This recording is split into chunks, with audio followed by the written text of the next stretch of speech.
بسم اللہ الرحمن الرحیم یا ایہا الذین آمنوا اتقوا اللہ ولتنظر نفس ما قدمت لغد واتقوا اللہ ان اللہ خبیر بما تعملون ولا تكونوا كالذين نسوا الله فأنساهم أنفسهم أولئك هم الفاسقون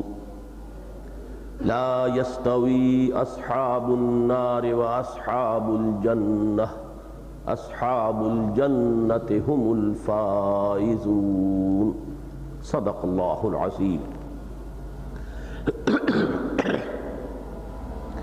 رب اشرح لي صدري ويسر لي امري واحلل عقدة من لساني يفقهوا قولي اللهم ربنا زدنا ایمانا وهدى وعلما نافعا وعملا صالحا ورزقا حلالا طیبا آمین یا رب العالمین۔ گزشتہ 2 ہفتوں سے ہماری گفتگو سورہ حشر کے تیسرے اور آخری رکوع کی پہلی 3 آیات کے بارے میں جاری ہے، بلکہ اب تو اصلاً جو آیت نمبر 2 ہے وَلَا تَكُونُوا كَالَّذِينَ نَسُوا اللَّهَ فَأَنسَاهُمْ أَنفُسَهُمْ أُولَئِكَ هُمُ الْفَاسِقُونَ، ہماری گفتگو اسی آیہ مبارکہ کے بارے میں ہے، اور اس کے حوالے سے حقیقت انسان کے ضمن میں خاصی تفصیلی گفتگو اس سے قبل ہو چکی ہے۔ آج ہمیں آگے بڑھنا ہے اور ان چند امور کو سمجھنا ہے کہ جن کا فہم میرے نزدیک انسان کی اس حقیقت کو سمجھے بغیر حاصل نہیں کیا جا سکتا کہ جو ان 2 مجالس میں کسی قدر بیان ہوئی ہے۔ تو اس سے پہلے کہ ہم آگے بڑھیں، ذرا ذہن میں اس ایک بات کو تازہ کر لیں کہ انسان کا وجود ایک مرکب وجود ہے جو 2 وجودوں پر مشتمل ہے۔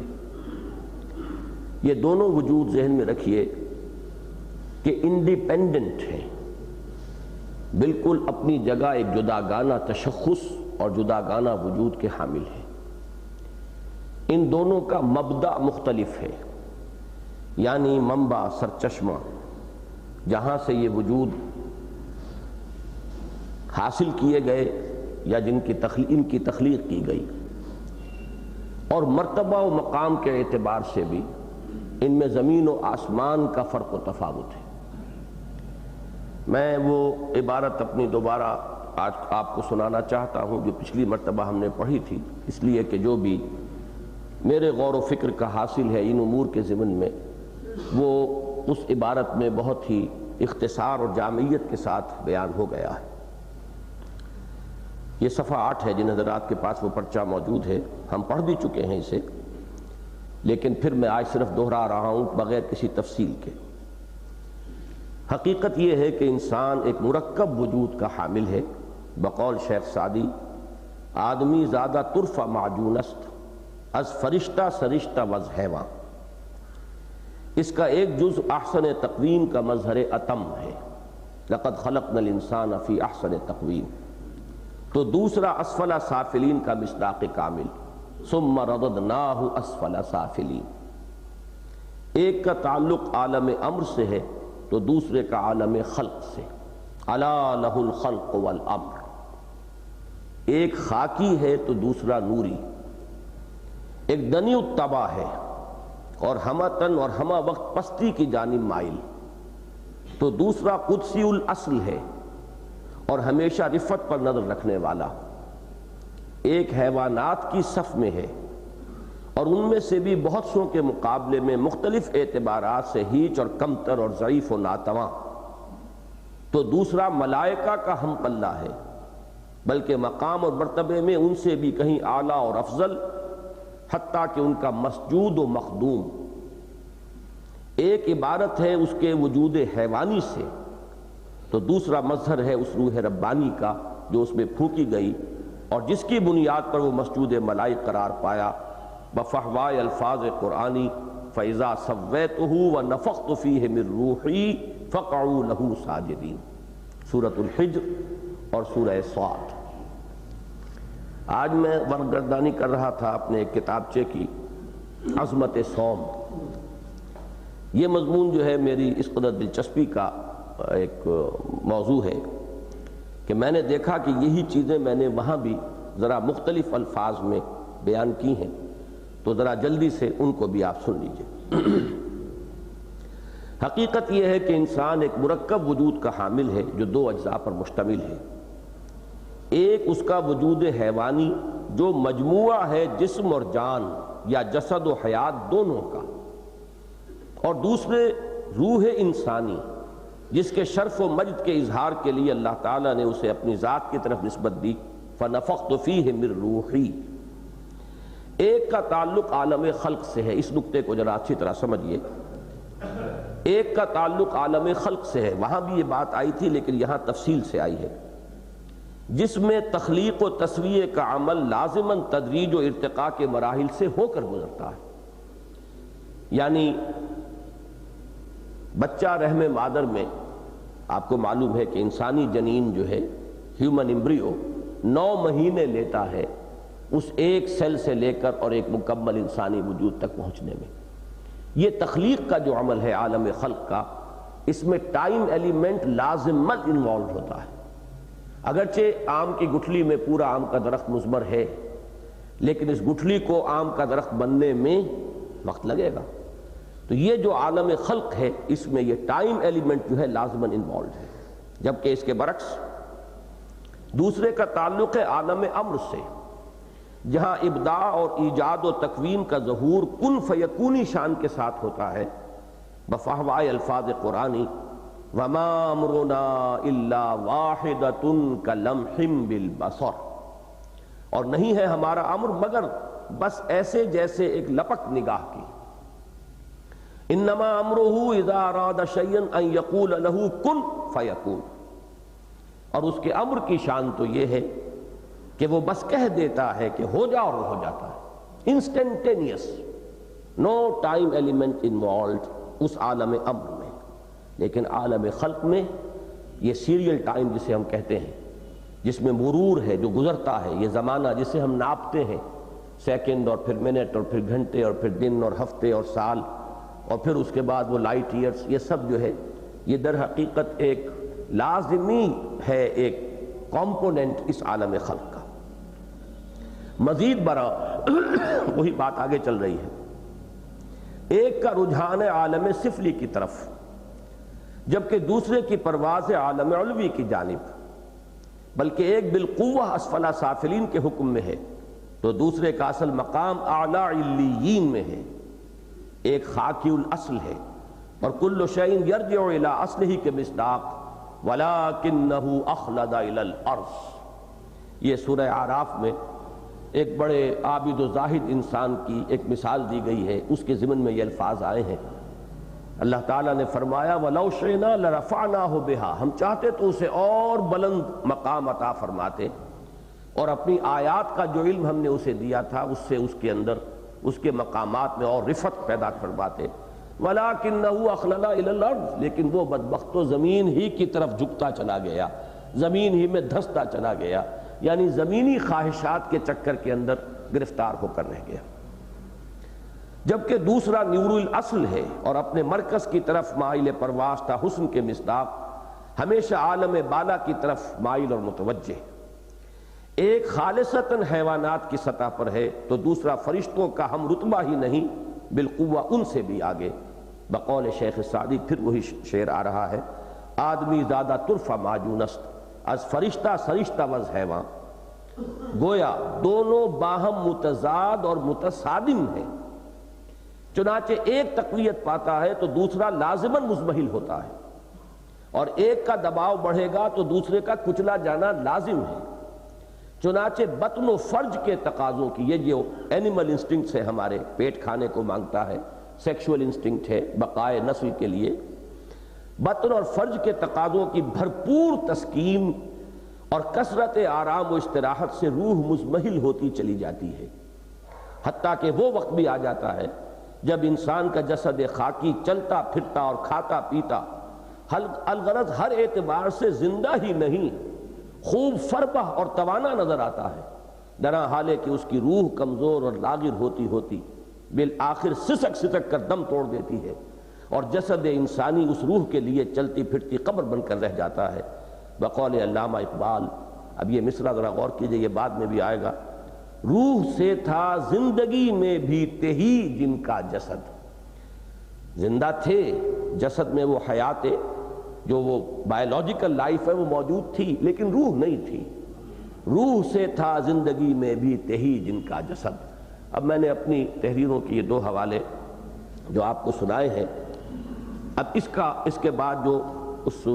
حکمت قرآن والے مضمون کا آخری پیرا ہے وہ پڑھ کر پھر میں آج کی گفتگو کی طرف چل رہا ہوں۔ یہ صفحہ 14 پر ہے۔ الغرض جب تک کوئی شخص انسانی شخصیت کے ان دو متضاد اجزائے ترکیبی کو نہ جان لے، وہ دین و مذہب کے لطیف تر حقائق اور وحی آسمانی میں وارد شدہ معارف و حکم کا کما حق ہو ادراک نہ کر سکے گا،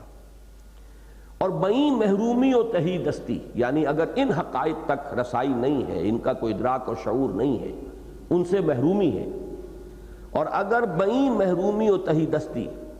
مقام دعوت پر فائز ہو جائے گا، داعی بن کر کھڑا ہو جائے گا،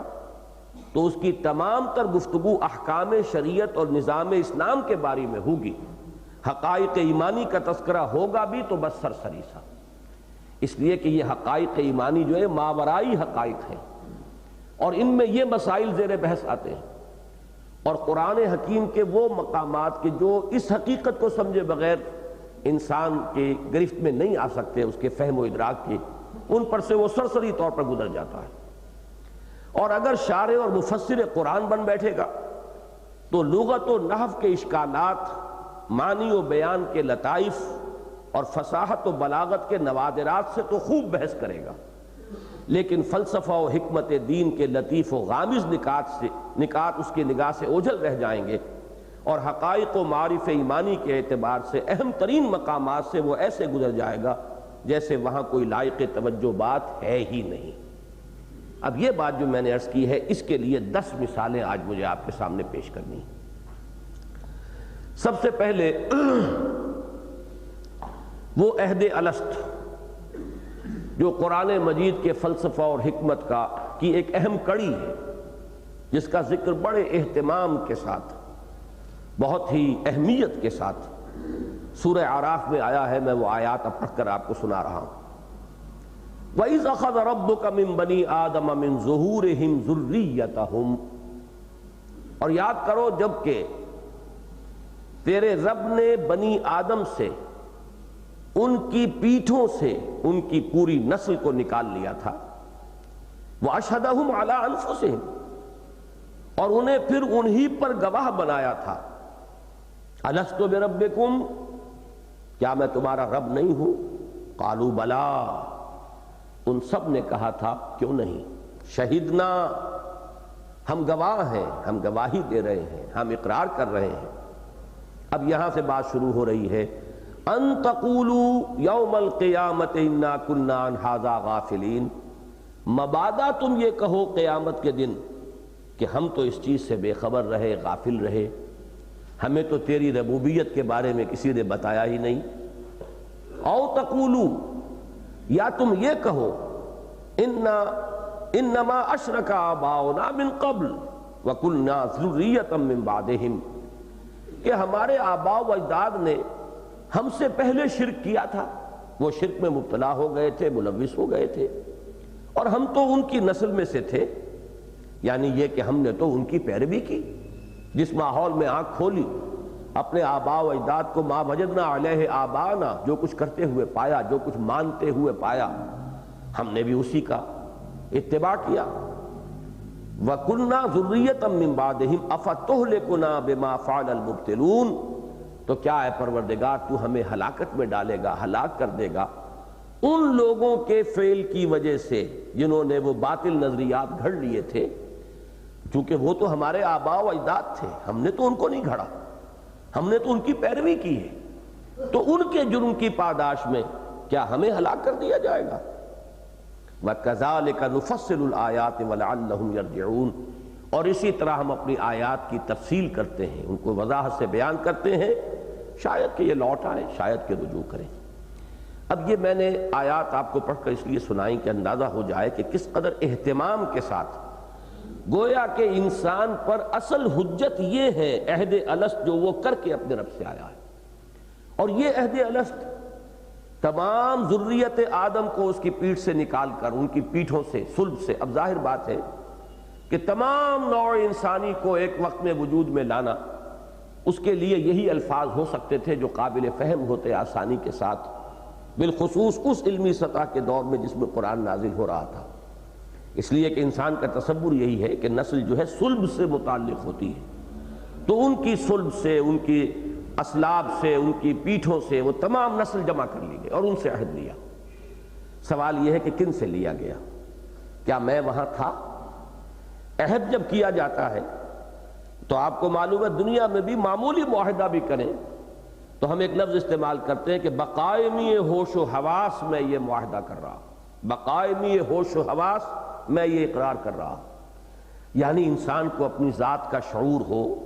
بے شعوری کی حالت میں کیا ہوا معاہدہ جو ہے وہ تو قطعاً حجت نہیں بن سکتا، دلیل نہیں بن سکتا۔ شعور ذات بھی تھا مکمل، اور وہ ہوش و حواس کے ساتھ، پورے فہم و شعور کے ساتھ یہ معاہدہ ہمارا پروردگار سے ہوا۔ یہ کس نے کیا؟ ماننا پڑے گا کہ ہمارا وہ وجود روحانی تھا، تمام ارواح انسانیہ حضرت آدم کی روح سے لے کر آخری فرد نوع بشر جو دنیا میں قیامت تک پیدا ہوگا، ان سب کی ارواح وہاں موجود تھیں۔ یہ ہماری وہ تخلیق اول ہے جو عالم ارواح میں ہوئی، بشکل ارواح ہوئی، ابھی اجساد کا کوئی تعلق نہیں۔ یہ جو رشتے ہیں ہمارے کہ کوئی باپ ہے، کوئی بیٹا ہے، کوئی پوتا ہے، کوئی پڑ پوتا ہے، کوئی ادھر دادا ہے، پڑ دادا ہے،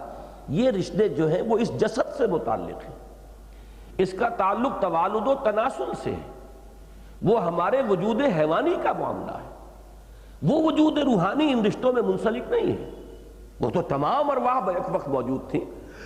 حضرت آدم کی روح بھی تھی، اور فرض کیجئے حضرت محمد صلی اللہ علیہ وسلم جو حضرت آدم کی نسل سے پیدا ہوں گے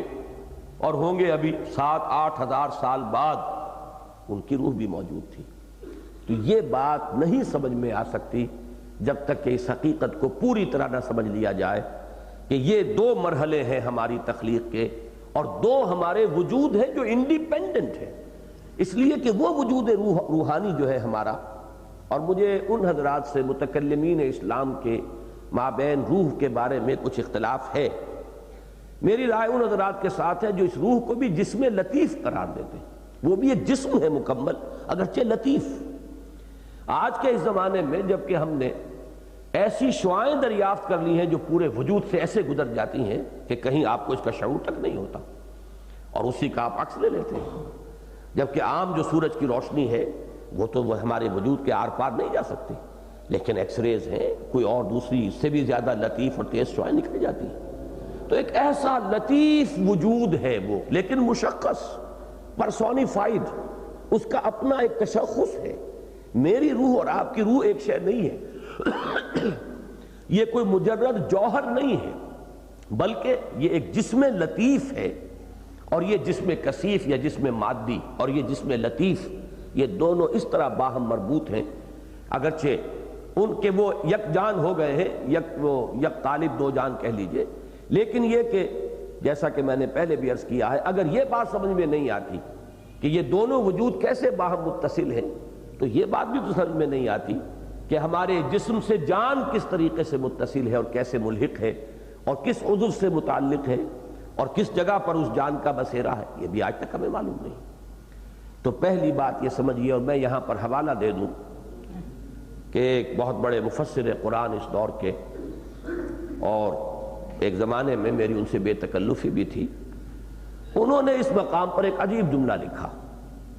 غالباً اب بھی ہوگا اگر انہوں نے اصلاح نہیں کر لی، حالانکہ اس وقت مجھ سے وعدہ کیا تھا، اور ہو سکتا ہے میں نے جدید ایڈیشن ابھی نہیں دیکھا ہے، ہو سکتا ہے کہ انہوں نے اصلاح کر لی ہو، وعدہ کیا تھا۔ لیکن وہ جو اوریجنل جملہ تھا وہ یہ تھا، یہ عہد عالم غیب میں انسان کی تخلیق سے قبل لیا گیا۔ میں نے کہا جب انسان کی تخلیق ہوئی نہیں تو عہد لیا کس سے؟ جس عہد کا اس شد و مد سے ذکر ہو رہا ہو، ان تقولوا یوم القیامت انا کنا عن ھذا غافلین او تقولوا انما اشرک آباؤنا من قبل وکنا ذریۃ من بعدہم افتہلکنا بما فعل المبطلون۔ اس قدر اہتمام کے ساتھ اتنے شاندار الفاظ میں جس کا ذکر ہو رہا ہو، اگر ابھی تخلیق ہی نہیں ہوئی تو پھر عہد کس سے لیا؟ یہاں تو یہ کہ تخلیق ہو، ہوش و حواس ہو، شعور ذات ہو، پھر کوئی معاہدہ کیا جائے تو اس کی کوئی اہمیت ہے، اس کی کوئی حیثیت ہے، وہ کسی درجے میں دلیل یا حجت بن سکتا ہے۔ تو وہ کچھ تھوڑی دیر کے لیے کچھ غور و فکر میں مبتلا ہوئے تو میں نے عرض کیا کہ یہ یوں ہونا چاہیے، یہ عہد اجساد انسانی کی تخلیق سے قبل ارواح انسانی سے لیا گیا۔ اب بات صاف ہو گئی، معلوم ہوا کہ یہاں ماننا پڑے گا۔ اب مرکب وجود مانیں گے تو یہ بات سمجھ میں آئے گی، اس میں کوئی شک نہیں کہ یہ جسم تو موجود نہیں تھے۔ میرا یہ جسم جو ہے یہ تو 56-57 برس سے پہلے تو اس کا کوئی وجود نہیں تھا۔ میں نے وہ جو بھی انسان کا دور جو رحم مادر میں گزرتا ہے وہ بھی شمار کر لیجئے، تب بھی تو وہ تو اتنا ہے، اس سے پہلے تو اس کا کوئی وجود نہیں تھا۔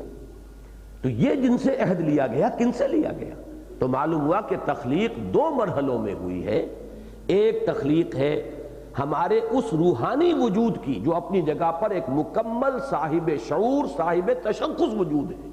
جس سے قول و قرار ہوا، عہد الست، میثاق الست ہوا۔ اور دوسرا وجود یہ ہمارا مادی خاکی وجود ہے جو توالد و تناسل کے عمل سے اس مادی عالم میں اس کا سلسلہ چل رہا ہے۔ اور دیکھیے حدیث نبوی اس کے ساتھ اب میں آپ کو سنا دوں، بڑی اہم حدیث متفق علیہ، حضرت عبداللہ ابن مسعود سے رضی اللہ تعالی عنہ۔ مجھے افسوس سے یاد نہ رہا ورنہ میں اس کا متن بھی آج آپ کو سناتا۔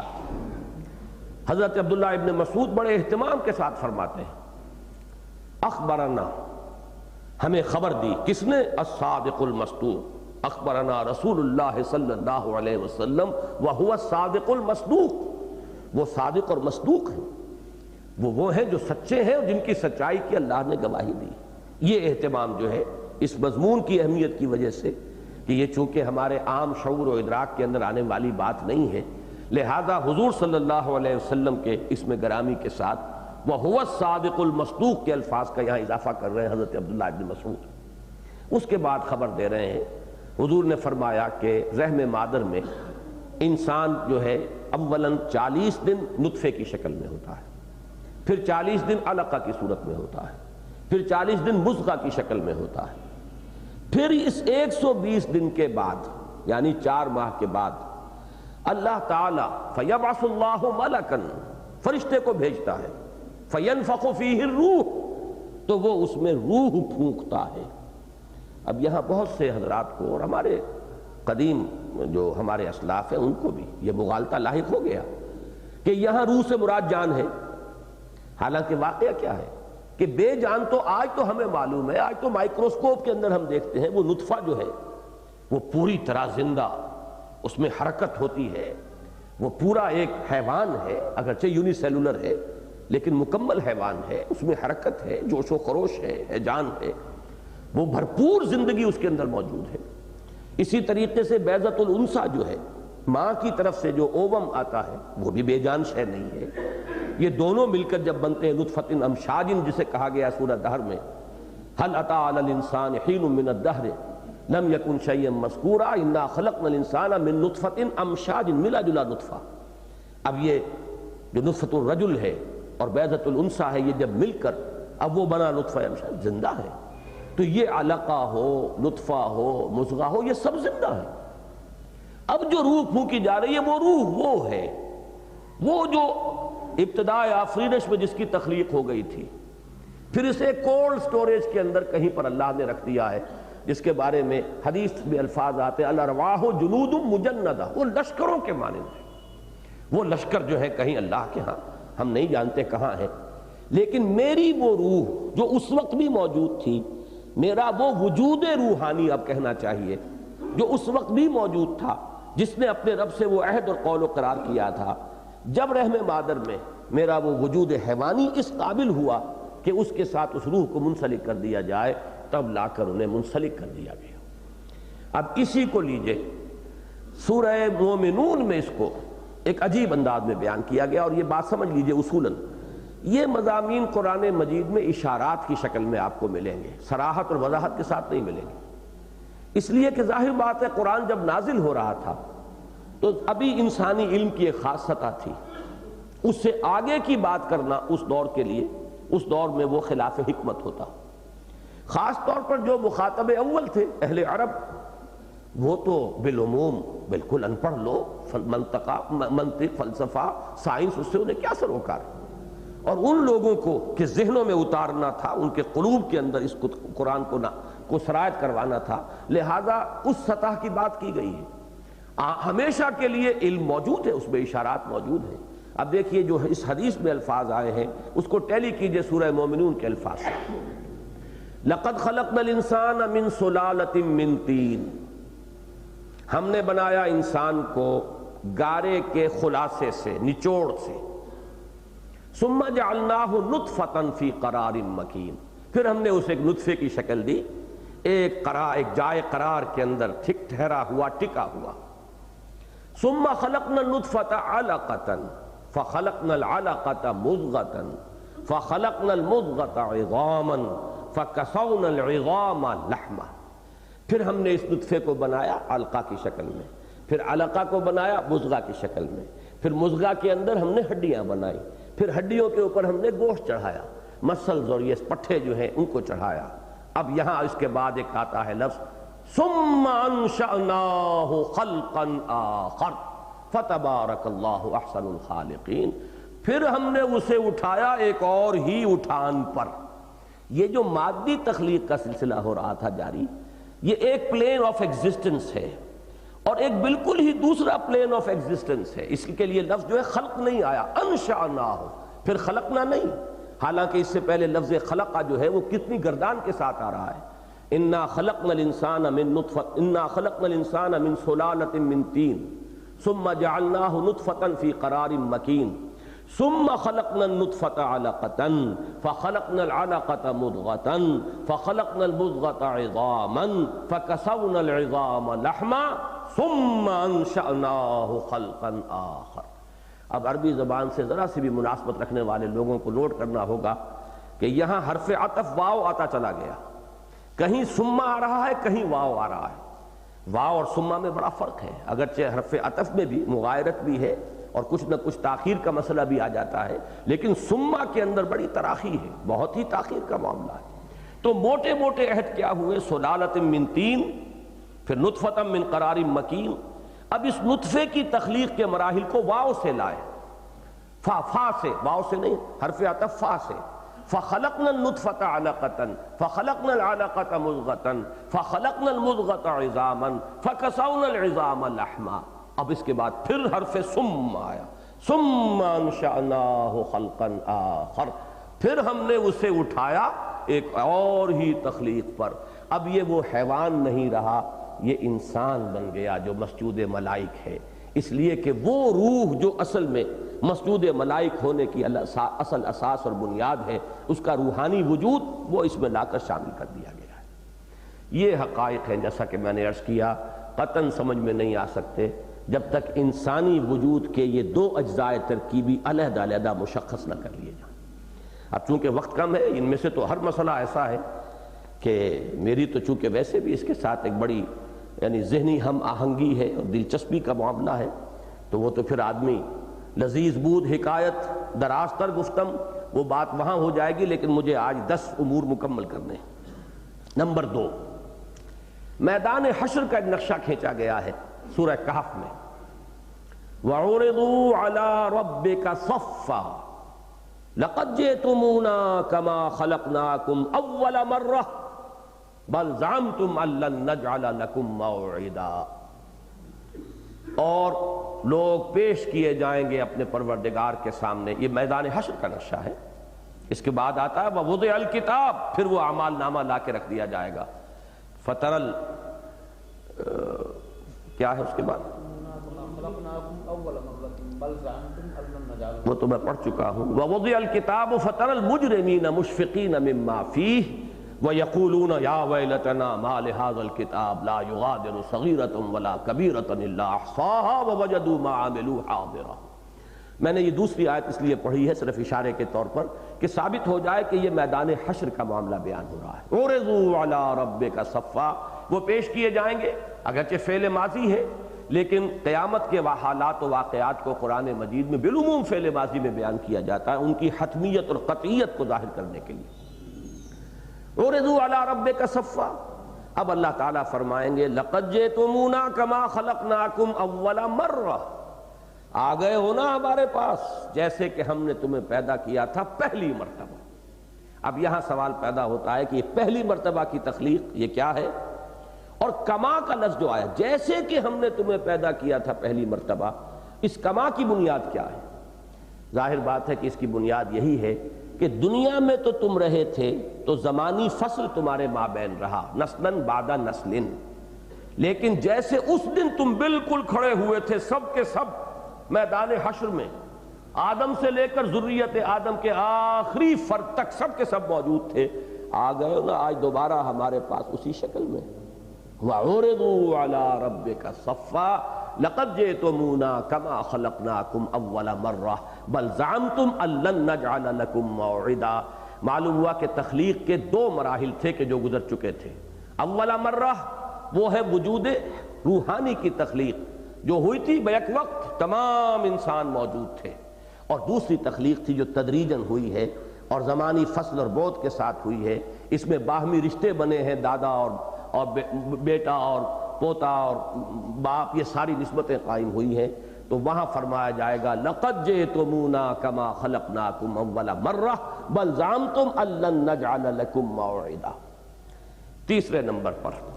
انہی دونوں کو جمع کر لیجئے.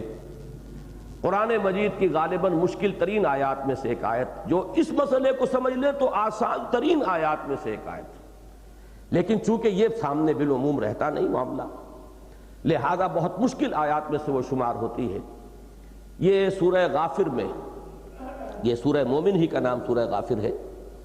اس میں اہل جہنم کی ایک فریاد نقل ہوئی ہے. ربنا امتنا اثنتین وَأَحْيَيْتَنَا اثْنَتَيْنِ فَاعْتَرَفْنَا بِذُنُوبِنَا فَهَلْ إِلَىٰ خُرُوجٍ مِّن سَبِيلٍ. پروردگار تو نے ہمیں 2 مرتبہ زندہ کیا اور 2 مرتبہ ہم پر موت طاری کی، ہمیں مارا، تو اب ہم نے اپنے گناہوں کا اعتراف کر لیا، تو اب یہاں سے نکلنے کی بھی کوئی سبیل ہے کہ نہیں؟ دیکھیے یہ جو ہے اس پوری کیفیت کو اپنے اوپر طاری کرے، اللہ تعالی ہمیں بچائے، ہم جہنم سے ہمیں اپنی پناہ میں رکھے. لیکن یہ کہ طاری کیجئے ذرا وہ کیا مرحلہ ہوگا جس میں کہ انسان اس وقت جہنم میں ہوں گے. کتنے مراحل وہ گزار آئے ہیں جن میں 2 اماتے 2 احیاء اب یہ معین کرنے پڑیں گے. اس سے پہلے 2 اماتے 2 احیاء ہو چکے ہیں. اچھا اماتہ جو ہے یہ فعل ہے، مصدر ہے. امتنا، تو نے ہمیں مارا. مارا جاتا ہے کسی ایسی شے کو جو پہلے زندہ موجود ہو. ایک پرائر جو ہے موت سے پہلے ایک زندگی جو ہے وہ لازماً ماننی پڑے گی، تب اس کے بعد جو ہے اماتے کا عمل ہوگا. تخلیق جو ہے یا جس کو آپ کہیں گے کہ ایجاد و تکوین، یہ تو اماتہ یہ اس کے احیاء کے معنی میں نہیں آئے گا. 2 مرتبہ مارنا، 2 مرتبہ جلانا، زندہ کرنا. اب اس کی دیکھیے سیدھی تعبیر ہے. پہلی ہوئی ہے وہ ہماری عالم ارواح کے اندر تخلیق اولا. پہلی زندگی ہماری وہاں آ گئی جس میں کہ ہم نے بقائمی ہوش و حواس، بکامل شعور ذات اللہ سے عہد کیا تھا، یہ ہماری حیات اولا ہو گئی. اس کے بعد پہلا اماتہ ہوا، اللہ نے ہمیں سلا دیا، اس لیے کہ موت تو ہے ہی نیند کے مشابہ ایک چیز، موت معدوم ہونے کے معنی میں ہے ہی نہیں. اللہ نے سلایا، یہ پہلا اماتہ ہو گیا. اس کے بعد پھر ہماری آنکھ کھلی، اس عالم مادی میں یہ احیاء اول ہو گیا کہ ہم نے یہاں وہ روح جو ہے وہ ہماری روحانی وجود اس حیوانی وجود کے ساتھ ملحق کر کے اس دنیا میں آیا، یہ احیاء اول ہو گیا. اب اس کے بعد جو ہماری موت آئے گی یہ اماتہ ثانی ہوگا، دوسری مرتبہ کا مارنا، اور پھر بعد سے بعد الموت جو ہوگا وہ احیاء ثانیہ ہوگا، اور اس کے بعد ہماری زندگی ہے جنت کی یا دوزخ کی۔ پہلے بھی زندگی تھی، وہ بھی زندگی ہے، گویا کہ زندگیاں تین ہو گئیں جو عام طور پر ہم دو سمجھتے ہیں، ایک حیات دنیاوی، ایک حیات اخروی، یہ تو سب کو معلوم ہے، لیکن یہاں معلوم ہوا نہیں، یہاں آنے سے پہلے وہ کتنی ہی مختصر تھی وہ ہمیں نہیں معلوم۔ وہ ہماری حیات جس میں کہ ہم نے عہد کیا تھا پروردگار سے، الست بربکم قالوا بلا، وہ زندگی کے ساتھ تھا، شعور ذات کے ساتھ تھا، پورے ہوش و حواس کے ساتھ تھا۔ تو ربنا امتنا اثنتین، تو نے ہمیں دو مرتبہ ہم پر موت طاری کی، وَأَحْيَيْتَنَا اثْنَتَيْنِ، ایک مرتبہ یہاں ہم جو اس بساط ہوائے دل میں وارد ہو گئے اس عالم مادی کے اندر، اس وجود حیوانی کے ساتھ ملحق ہو کر، اس لیے کہ ہم جب میں کہتا ہوں تو ہم سے مراد تو ہمارا وہ وجود روحانی ہے، یہی علامہ اقبال کا فلسفہ خودی ہے، یہ مادی وجود نہیں ہے وہ سیلف میری، بلکہ وہ سیلف جو ہے وہ تو اس روحانی وجود کا نام ہے۔ تو ربنا امتنا اثنتین واحییتنا اثنتین فاعترفنا بذنوبنا، پروردگار جب اتنے مراحل پہلے آ چکے تو ایک دفعہ اور ہمیں موقع عطا فرما دے، جب اتنے مرتبہ تو ہمیں گزار چکا تو اب ایک اور بھی تحویل ہو جائے تو ہم نے اعتراف کر لیا ہے، ہم اپنی اصلاح کر لیں گے، ہمیں لوٹا دیا جائے، کوئی موقع دیا جائے۔ ربنا امتنا اثنتین واحییتنا اثنتین فاعترفنا بذنوبنا فہل الی خروج من سبیل، یہ بات کیسے سمجھ میں آئے گی اگر یہ جو انسان کا مرکب وجود ہے، اس کا وجود حیوانی، وجود روحانی، ان کو علیحدہ علیحدہ جداگانہ تشخص کے ساتھ تسلیم نہ کیا جائے۔ نمبر 4، حقیقت وحی۔ وحی کیا ہے؟ وحی کے بارے میں، وحی کی اصل حقیقت کو بھی انسان نہیں سمجھ سکتا جب تک کہ یہ معلوم نہ ہو۔ وحی میں انسان کا حیوانی وجود انوالوڈ نہیں ہوتا، اچھی طرح سمجھیے۔ جب نبی فرشتے سے وحی حاصل کرتے تھے، کوئی بھی نبی، محمد الرسول اللہ صلی اللہ علیہ وسلم خاتم النبیین یا کوئی اور نبی، تو یہ وجود حیوانی انوالوڈ نہیں تھا، اس آنکھ سے نہیں، اس کان سے نہیں، وہ وحی اس کان سے نہیں سنی گئی، بلکہ براہ راست وہ قلب محمدی پر نازل ہوئی۔ فَإِنَّهُ نَزَّلَهُ عَلَىٰ قَلْبِكَ، اس لیے کہ یہ تو براہ راست قلب، اور قلب میں بتا چکا ہوں اس وجود روحانی کا مرکز، اس کا مسکن کہہ دیا جائے تو کوئی حرج نہیں ہے، وہ تو قلب انسانی ہے۔ تو معلوم یہ ہوا کہ تنزیل جو ہوتی ہے وحی کی وہ قلب پر ہوتی ہے، اس کا کوئی تعلق وجود حیوانی کے ساتھ نہیں ہوتا۔ کبھی ایسا بھی ہوتا ہے کہ فرشتہ انسانی وجود میں آتا ہے، وہ جب فرشتہ انسانی وجود میں آیا تو وہ جو ریسیپینٹ ہے وحی کا، نبی، اس کا بھی جو یہ حیوانی یا مادی وجود جو ہے، یہ جسد، یہی اس کو دیکھ رہا ہے۔ حضرت جبرائیل، جب وہ حدیث جبرائیل مشہور ترین حدیثوں میں سے ہے، ام السنہ کہا گیا ہے، حضرت جبرائیل ایک انتہائی حسین و جمیل اور بڑے سفید براق کپڑے پہنے ہوئے اور بال بھی بالکل سیاہ چمکیلے، نہ کوئی آثار سفر ہیں، نہ کوئی ان کو جانتا ہے، وہ آئے مجمع میں اور سوال جواب ہوا، اخبرنی عن الاسلام، اخبرنی عن الایمان، اخبرنی عن الاحسان، یہ سب کچھ ہوا اور پھر وہ چلے گئے۔ اس وقت ظاہر بات ہے کہ حضور کی ان آنکھوں نے دیکھا اور تمام صحابہ کی ان آنکھوں نے دیکھا کہ ایک شخص موجود ہے، انسانی شکل میں آیا ہے، اور جو کچھ گفتگو ہوئی حضور کے بھی ان کانوں نے سنی اور تمام انسانوں نے بھی ان کانوں سے سنی، لیکن اس کو وحی نہیں کہا گیا، یہ وحی نہیں ہے۔ وحی در حقیقت وہ ہے جو بالکل غیب میں، خفی انداز میں، اس کی جو مختلف تفصیل بیان ہوئی ہے۔ کبھی ایسے ہوتا ہے، حضور فرماتے سلسلۃ الجرس، کہ جیسے گھنٹیاں سی بج رہی ہیں بس، اور کچھ نہیں، کوئی صوت اس کے سوا نہیں، سلسلۃ الجرس اسے کہا گیا۔ کچھ ایک سنسناہٹ سی گھنٹیوں کا سا بجنا تو ہوتا ہے، باقی یہ کہ وہ مفہوم میرے قلب کے اوپر اتار دیا جاتا ہے۔ کبھی اس کو کہا گیا ہے نفس الروع، کہ براہ راست دل کے اندر ایک بات اتار دی گئی ہے، اور اس کے ساتھ کوئی اور آپ کے جو حواس ظاہریہ ہیں انہوں نے کوئی سنسناہٹ جو ہے یا سلسلۃ الجرس بھی محسوس نہیں کیا ہے۔ تو در حقیقت یہ جو تلقی ہے وہی کسے کہتے ہیں؟ روح انسانی، روح نبی، اور وہ روح ملک، اس لیے کہ اسے بھی روح کہا گیا ہے۔ الروح الامین نزل بہ الروح الامین علی قلبک لتکون من المنذرین، اس کو تو لے کر نازل ہوئے ہیں روح الامین آپ کے قلب پر، یا اتارا ہے اسے روح الامین نے آپ کے قلب مبارک پر۔ فَإِنَّهُ نَزَّلَهُ عَلَىٰ قَلْبِكَ، یہ دو جگہ پر یہ مضمون آیا ہے، انہوں نے اتارا ہے اس کو آپ کے قلب پر۔ تو اس میں واقعہ یہ ہے کہ بڑا پیارا ایک مصرع ہے، بلکہ شعر ہے جگر مراد آبادی کا، تمہیداً میں عرض کر دوں، شعراء کے ہاں آپ کو اکثر ایسی باتیں مل جاتی ہیں کہ جس کے بارے میں حضور نے بھی فرمایا اِنَّ مِنَ الشِّعْرِ لَحِکْمَةً وَإِنَّ مِنَ الْبَيَانِ لَسِحْرًا، حضور کے اپنے الفاظ ہیں، بعض شعر تو سراسر حکمت پر مبنی ہوتے ہیں، اور بعض خطبے، بعض بیان، بعض تقاریر جادو ہوتے ہیں، ان کے اندر جادو کا اثر ہوتا ہے۔ اِنَّ مِنَ الشِّعْرِ لَحِکْمَةً وَإِنَّ مِنَ الْبَيَانِ لَسِحْرًا، تو بالکل اسی طرح سمجھئے کہ شاعر اصل میں ہم کہتے کسے ہیں؟ جس کا شعور عام لوگوں کی نسبت زیادہ بیدار ہوتا ہے۔ ہر شخص جس کا شعور بیدار ہے بالقوہ شاعر ہے، چاہے شعر کہتا نہ ہو۔ شاعر کا لفظ تو بنا ہی شعور سے ہے، شعور، ادراک، تو شاعر کہتے ہیں وہ جس کی جو حصے مدرکہ ہے وہ جو ہے تیز ہے، زندہ ہے، چاق و چوبند ہے، بیدار ہے۔ اور اس میں یقیناً ایسا ہوتا ہے کہ یہ شاعر جیسے کہ سورہ شعراء میں فرمایا گیا الم تری انہم فی کل واد یہیمون انہم یقولون ما لا یفعلون، تو وہ جو الفاظ آئے کہ انہم فی کل واد یہیمون، یہ ہر وادی کے اندر گھومتے پھرتے ہیں، تو کبھی کبھی ایسا ہوتا ہے کہ کوئی شاعر جو ہے اس کی وہ بیدار حس کسی عظیم حقیقت کو چن لیتی ہے، جیسے حاطب اللیل ہے،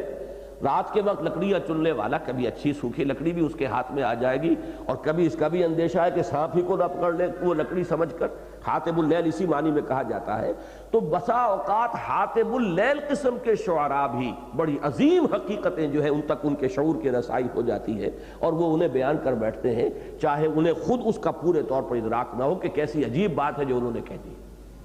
میں اس کے ضمن میں اب اس تمہید کے بعد، جیسے میں نے وہ کوٹ کیا تھا علامہ اقبال نہ معلوم کس انداز میں کہہ گئے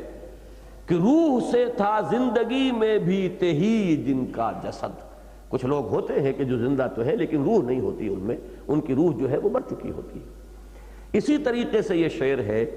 نغمہ وہی ہے نغمہ کہ جس کو روح سنے اور روح سنائے، بڑی پیاری غزل ہے یہ جگر کی پوری، کار زمانہ جتنا جتنا بنتا جائے بگڑتا جائے، جھوٹی ہے ہر ایک مسرت روح اگر تسکین نہ پائے۔ ایک تسکین جسمانی ہے، سینشول گریٹیفیکیشن ہے، یہ تو بڑی عارضی سی ہوتی ہے۔ تو جھوٹی ہے ہر ایک مسرت، یہ اصل میں جگر کا اس دور کا کلام ہے جبکہ وہ شراب نوشی سے تائب ہو چکے تھے، اور اس وقت واقعتاً بڑا عارفانہ کلام بھی انہوں نے جو ہے کہا ہے، تو اسی میں یہ غزل بھی ہے، اسی دور کی غزلوں میں سے، جھوٹی ہے ہر ایک مسرت جہل خرد نے دن یہ دکھائے۔ ذرا غور کیجئے، اب یہ وقت تو گزر رہا ہے لیکن بڑی پیاری غزل ہے، جہل خرد، یہ عقل کی جہالت ہے جس کے دور میں ہم زندگی گزار رہے ہیں، بڑا علم، بڑی سائنس، بڑا فلسفہ، لیکن جہالت تامہ اور جہالت کاملہ۔ جہل خرد نے دن یہ دکھائے، گھٹ گئے انسان بڑھ گئے سائے، انسانیت ختم ہو گئی ہے اور یہ سائے ہیں چلتے پھرتے مردہ کہ جو نظر آ رہے اصل انسان نہیں رہے۔ جہل خرد نے دن یہ دکھائے، گھٹ گئے انسان بڑھ گئے سائے، ہائے وہ کیوں کر جی بہلائے، غم بھی جس کو راس نہ آئے، یا کوئی اور لفظ ہے یہاں۔ اور اسی میں پھر وہ نظم ہے، وہ شعر ہے نغمہ جھوٹی ہے ہر ایک مسرت روح اگر تسکین نہ پائے، نغمہ وہی ہے نغمہ کہ جس کو روح سنے اور روح سنائے۔ یہ روح الامین اور روح القدس کا نغمہ ہے، یہ نغمہ وحی جسے سنا ہے روح محمدی نے صلی اللہ علیہ وسلم۔ اس کی حقیقت جو ہے واقعہ یہ کہ سمجھ میں نہیں آ سکتی، اس لیے کہ وہ جو اب یہ ایک علیحدہ دقیق مضمون ہے اقسام وحی، اور سورہ شورى کے آخر میں جو آیت آئی ہے وَمَا كَانَ لِبَشَرٍ أَن يُكَلِّمَهُ اللَّهُ إِلَّا وَحْيًا أَوْ مِن وَرَاءِ حِجَابٍ أَوْ يُرْسِلَ رَسُولًا فَيُوحِيَ بِإِذْنِهِ مَا يَشَاءُ، وہ اپنی جگہ پر سورہ شورى کا درس میں نے کئی مرتبہ دیا ہے بڑے اہتمام کے ساتھ، وہاں یہ مضامین موجود ہیں جنہیں دلچسپی ہو دیکھیں، اس وقت اس کا موقع نہیں ہے۔ لیکن حقیقت وحی کیسے سمجھ میں آئے گی اگر انسان یہ نہ سمجھے؟ روح کا اطلاق قرآن مجید میں تین ہی چیزوں پر ہوا ہے، روح یعنی ملک، روح الامین، روح القدس، روح انسانی یسألونک عن الروح قل الروح من امر ربی فَإِذَا سَوَّيْتُهُ وَنَفَخْتُ فِيهِ مِن رُوحِي، اور تیسرے قرآن کو وحی کو بھی روح کہا گیا ہے، وَكَذَلِكَ أَوْحَيْنَا إِلَيْكَ رُوحًا مِّنْ أَمْرِنَا مَا كُنْتَ تَدْرِي مَا الْكِتَابُ وَلَا الْإِيمَانُ وَلَكِنْ جَعَلْنَاهُ نُورًا نَهْدِي بِهِ مَن نَّشَاءُ مِنْ عِبَادِنَا۔ تو لفظ روح کا یہ استعمال قرآن میں بہت ہی توجہ طلب ہے کہ صرف تین چیزوں پر ہوا ہے، وہ روح انسانی اور وہ فرشتہ جو ہے ہی روح، مجرد روح، اور تیسرے یہ کہ خود وحی کو روح سے تعبیر کیا گیا۔ اور وحی کیا ہے؟ وہ نغمہ روحانی ہے کہ جو روح الامین نے سنایا اور روح محمدی نے سنا صلی اللہ علیہ وسلم۔ وعلیہ الصلاۃ والسلام، حضرت جبرائیل کے نام کے ساتھ بھی علیہ الصلاۃ والسلام کے الفاظ آنے چاہیے۔ پانچویں بات، متعدد احادیث ہمارے ہاں بیان ہوتی ہیں، جن میں سے بعض کو تو محدثین نے قبول نہیں کیا۔ مثلا اول ما خلق اللہ نوری، یہ مجھے اب اس حدیث کا بھی متن مل گیا ہے، وہ میں آپ کو سنا دوں، جس کا میں نے حوالہ دیا تھا اور میں نے کہا تھا کہ مجھے افسوس ہے کہ میں وہ متن ساتھ نہیں لے کر آیا، لیکن میرے اس کتابچے میں عظمت صوم میں وہ متن موجود ہے۔ عن ابی عبد الرحمن ابن مسعود رضی اللہ عنہ قال حدثنا رسول اللہ صلی اللہ علیہ وسلم وهو الصادق المصدوق ان احدکم یجمع خلقه فی بطن امه 40 یوما نطفة ثم یکون علقة مثل ذلك ثم یکون مضغة مثل ذلك ثم یرسل الیہ الملک فینفخ فیہ الروح، رواہ البخاری و مسلم، متفق علیہ روایت ہے حضرت عبد الرحمن حضرت عبداللہ ابن مسعود سے رضی اللہ تعالیٰ عنہ۔ اب میں ذکر کر رہا تھا نمبر 5 پر وہ احادیث جن میں سے میں نے عرض کیا کہ بعض تو ایسی ہیں کہ جن کو محدثین نے قبول نہیں کیا، اگرچہ ان کے ضمن میں ایک بات اصولی سمجھ لیجیے، ضروری نہیں ہے کہ جو حدیث محدثین کے معیار پر، ان کے پیمانے پر پوری نہ اترے وہ لازماً موضوع ہو۔ اس کو اچھی طرح سمجھیے، بہت سے سچ ایسے ہیں جن کے لیے گواہی نہیں ملتی۔ آپ تو بلکہ ہمارے ہاں تو پرووربیل ہے یہ بات، ضرب المثل ہے کہ سچا مقدمہ جو ہے وہ تو کبھی ثابت ہو ہی نہیں سکتا، کچھ نہ کچھ جھوٹ کی آمیزش آپ کو کرنی پڑتی ہے۔ بہت سی سچی باتیں ایسی ہیں جو ثابت نہیں کی جا سکتی۔ سب سے بڑی مثال میرے سامنے حضرت علی کا دعویٰ ہے جو عدالت سے خارج کر دیا گیا۔ قاضی شرح نے کہا کہ نہیں، آپ کے پاس گواہ موجود نہیں، گواہ لائیے، اس لیے کہ آپ مدعی ہیں کہ یہ زرہ میری ہے، اب آپ کے پاس ثبوت کیا ہے؟ حضرت حسن اور ایک غلام تھے حضرت علی کے رضی اللہ تعالی عنہما، اور قاضی نے کہا کہ جو بھی قانون شہادت ہے اسلام کا، اس میں بیٹے کی گواہی قابل قبول نہیں، غلام کی گواہی قابل قبول نہیں، اب کوئی اور گواہی ہے تو لائیے۔ گواہی نہیں تھی، مقدمہ خارج۔ تو کیا آپ کے خیال میں حضرت علی کا دعویٰ غلط تھا؟ معاذ اللہ۔ تو ایک چیز ہے کسی چیز کا صحیح ہونا اور ایک ہے اس کا صحیح ثابت ہو سکنا، یہ دونوں لازم و ملزوم نہیں۔ ایک حدیث ہے جس کے لیے کہ نہیں ثابت ہو سکا، اس کی جو روایت کی کڑیاں ہیں وہ نہیں مل سکیں، لہذا محدث تو کہے گا میں اسے قبول نہیں کرتا، یہ اس کی مجبوری ہے، اس کا اصول جو اس نے بنا لیا ہے، اس نے تو ایک چھلنی لگائی ہے، اس چھلنی میں سے جو چھنے گا وہی اس کو قبول کرے گا۔ لیکن ضروری نہیں ہے، ہو سکتا ہے کہ اس قسم کی احادیث میں حکمت کے بہت سے موتی موجود ہوں، اس کے لیے یہ ہے کہ پھر دیکھنا پڑتا ہے قرآن مجید سے، حدیث نبوی سے، دوسری حدیثوں سے، ان مضامین کی اگر کوئی ٹیلی ہو رہی ہے تو کسی درجے میں وہ قابل قبول ہو جائے گی، اگرچہ یقین کے ساتھ پھر بھی کوئی نہیں کہہ سکے گا کہ یہ حدیث نبوی ہے، لیکن اس کا مضمون اگر پورا اتر رہا ہو دوسری احادیث سے تو یہ ہے کہ اس کو کسی درجے میں قبول کر لیا جائے گا۔ تو ہمارے ہاں صوفیاء اور مفسرین کے طبقے میں بہت سی ایسی روایات قبول کی گئی ہیں کہ جو محدثین کے ہاں وہ درجہ استناد کو نہیں پہنچتی۔ اب ان میں سے مثلا ایک حدیث وہ ہے کہ جو ہمارے ہاں صوفیاء کے حلقے میں بہت عام ہے، اور جو جن کو ہمارے عرف عام میں بریلوی کہا جاتا ہے، ان کے ہاں تو سمجھیے کہ اوڑھنا بچھونا ہی وہ حدیث ہے کہ اول ما خلق اللہ نوری، حضور نے فرمایا کہ سب سے پہلے جو چیز اللہ نے پیدا فرمائی وہ میرا نور تھا۔ اب یہاں سے ان کا جو ہے، یہاں سے اب وہ تعمیر جب شروع کریں گے اور ردے پر ردہ چڑھائیں گے وہ دوسری بات ہے، لیکن یہ کہ جہاں تک اس مضمون کا تعلق ہے تو یہ حدیث جو ہے جو امام ترمذی لائے ہیں اور امام ترمذی نے اس حدیث کے بارے میں کہا ہے ھذا حدیث حسن، یہ حدیث حسن ہے، حدیث صحیح سے نیچے درجہ ہے، اس کا اگرچہ نمبر 2 درجے کی حدیث شمار ہوگی، لیکن یہ ہے کہ بہرحال یہ ایک مستند یعنی درجہ استناد اس کو حاصل ہے۔ اور وہ یہ ہے کہ عن ابی ہریرہ رضی اللہ عنہ، حضرت ابو ہریرہ سے مروی ہے رضی اللہ تعالی عنہ، قال قالوا یا رسول اللہ متى وجبت لك النبوہ، لوگوں نے سوال کیا حضور سے صلی اللہ علیہ وسلم، اے اللہ کے رسول یہ فرمائیے آپ کو نبوت کب ملی؟ اب جواب سنیے، قال وآدم بین الروح والجسد، اس وقت جبکہ ابھی آدم کا روح اور جسد علیحدہ علیحدہ ہی تھا، ابھی آدم کی تخلیق جو ہے اس مرحلے کو نہیں پہنچی تھی، وَإِذَا سَوَّيْتُهُ وَنَفَخْتُ فِيهِ مِن رُوحِي، وہ روح جو ہے روح آدم ابھی علیحدہ تھی اور جسد آدم کا حیولہ ابھی تیار ہو رہا تھا، تو جسد آدم علیحدہ بن رہا تھا اور اس کے تصفیہ کے مراحل ابھی باقی تھے یا جاری تھے، اور روح جو ہے روح آدم علیحدہ تھی، میں اس وقت بھی نبی تھا۔ اب یہ کون تھا جو نبی تھا اس وقت؟ ظاہر بات ہے کہ وہ روح محمدی صلی اللہ علیہ وسلم، اس بات کو اچھی طرح سمجھ، یہ کیسے سمجھ میں آئے گی حدیث؟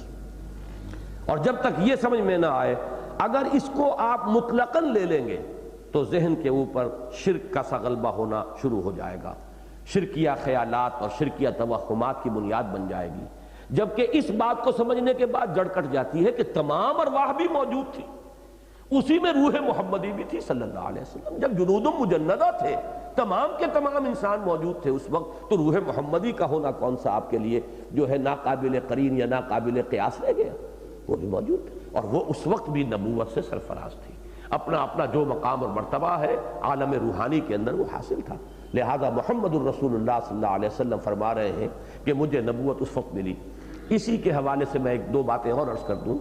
کبھی کبھی میں کہہ دیتا تھا آغاز نبوت، یہ عام طور پر بھی ہم استعمال کر دیتے ہیں، اب یہ سمجھ لیجئے کبھی بھی نہیں کہنا چاہیے، اول تو یہ ہمارے ہاں متفق علیہ بات ہے، نبی پیدائشی نبی ہوتا ہے، ہم اسے آغاز وحی کہیں گے، اجرائے وحی، ظہور نبوت کہا جا سکتا ہے، نبوت ظاہر اس وقت ہوتی ہے، بالقوہ تو نبی پیدائشی نبی ہے،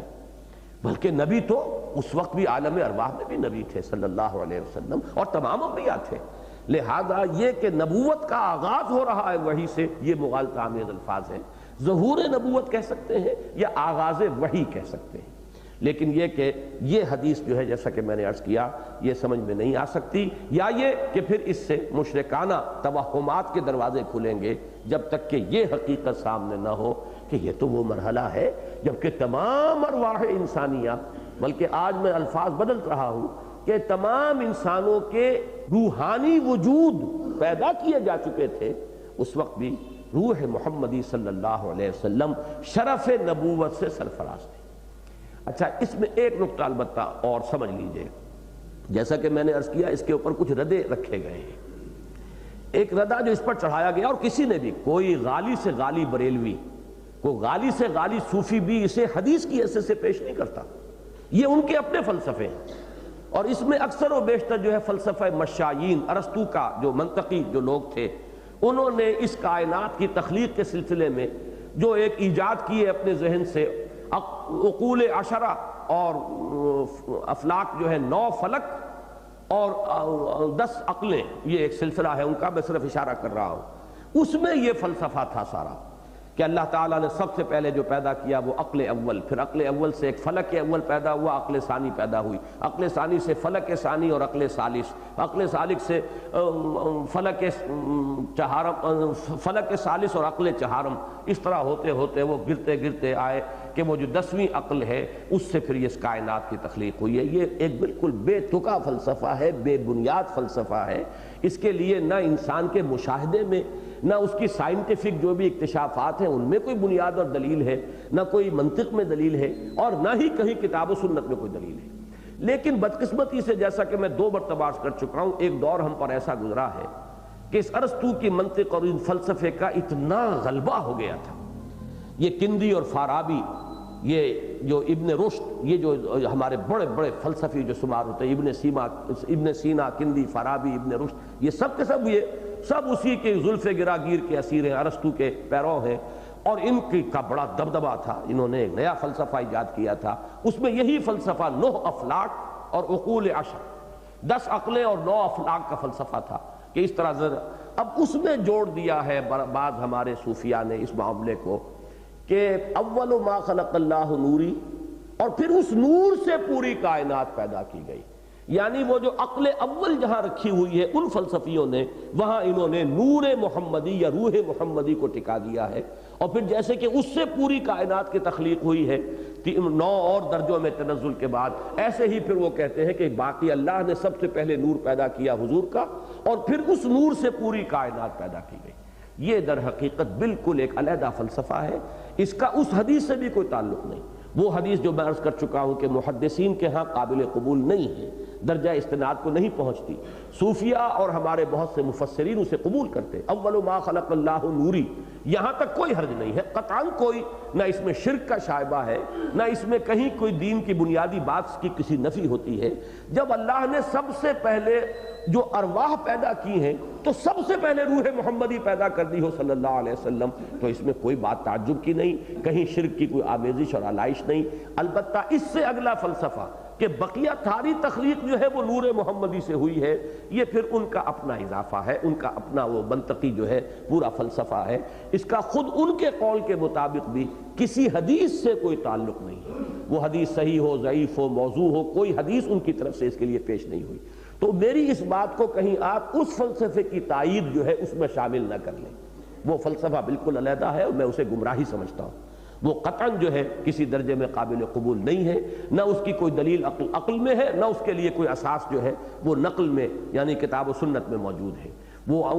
ان کا سارا بوجھ جو ہے اونس جو ہے پروف کا وہ ان کے اوپر ہے، ان سے پوچھئے وہ کیا دلیل ہے کیا کہتے ہیں۔ لیکن جہاں تک پہلی بات ہے یہ تو حدیث ہے اور حدیث حسن ہے امام ترمذی کے بقول کہ متى وجبت لک النبوۃ یا رسول اللہ، اللہ کے رسول آپ کو نبوت کب ملی؟ جواب میں آپ نے فرمایا وآدم بین الروح والجسد، آدم جو ہے وہ تو روح اور جسد کے مابین ابھی تھا معاملہ ان کے تخلیق کا، یعنی عالم ارواح میں اس وقت بھی نبی تھا، نبوت تو اس وقت سے چلی آ رہی ہے، اس میں کوئی استبعاد نہیں، اس کو ہم قبول کریں گے۔ تو اسی پر قیاس کرتے ہوئے اول ما خلق اللہ نوری، نور سے مراد ہے روحی، نوری سے مراد روحی، نقطۂ نوری کے نام وہ خودی زیر خاک ما شرار زندگی، مجھ میں بھی وہ نور موجود ہے، وہ ٹمٹماتا ہوا نور ہے، اس کے اوپر شہوات کا اور خواہشات کا اور ہمارے عقل کے بہت سے تانے بانوں کا غلبہ ہو گیا ہے، حجابات آ گئے ہیں، وہ نور محمدی اور روح محمدی صلی اللہ علیہ وسلم وہ ایک کامل نور ہے، اس نے آپ کے پورے سراپا کو منور کر دیا ہے، آپ کا پورے جسد جو مادی ہے اور جسد جو ہے انسانی وہ بھی پورا کا پورا منور ہے اس روح کے انوار سے۔ یہ تو ہے فرق مراتب، گر حفظ مراتب نہ کنی زندگی، لیکن بنیادی طور پر وہ روح محمدی نور محمدی ہے، اور ہماری روح جو ہے وہ ہمارے اندر بھی ایک نور ہے، نقطۂ نوری کے نام وہ خودی زیر خاک ما شرار زندگی، یہ ہے۔ غافل تو نرا صاحب ادراک نہیں ہے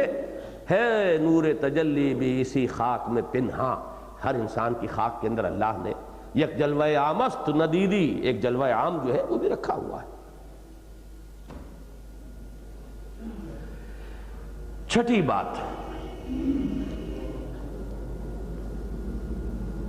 عظمت صوم، اس پر چونکہ میرا پورا کتابچہ موجود ہے مجھے تفصیل میں جانے کی ضرورت نہیں ہے، لیکن دیکھیے کتنا بڑا اشکال ہے۔ یہ